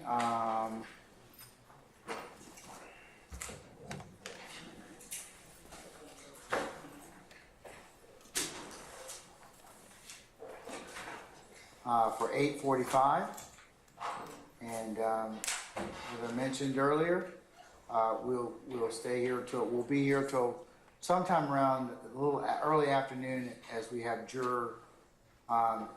one of our jurors has to leave for an appointment.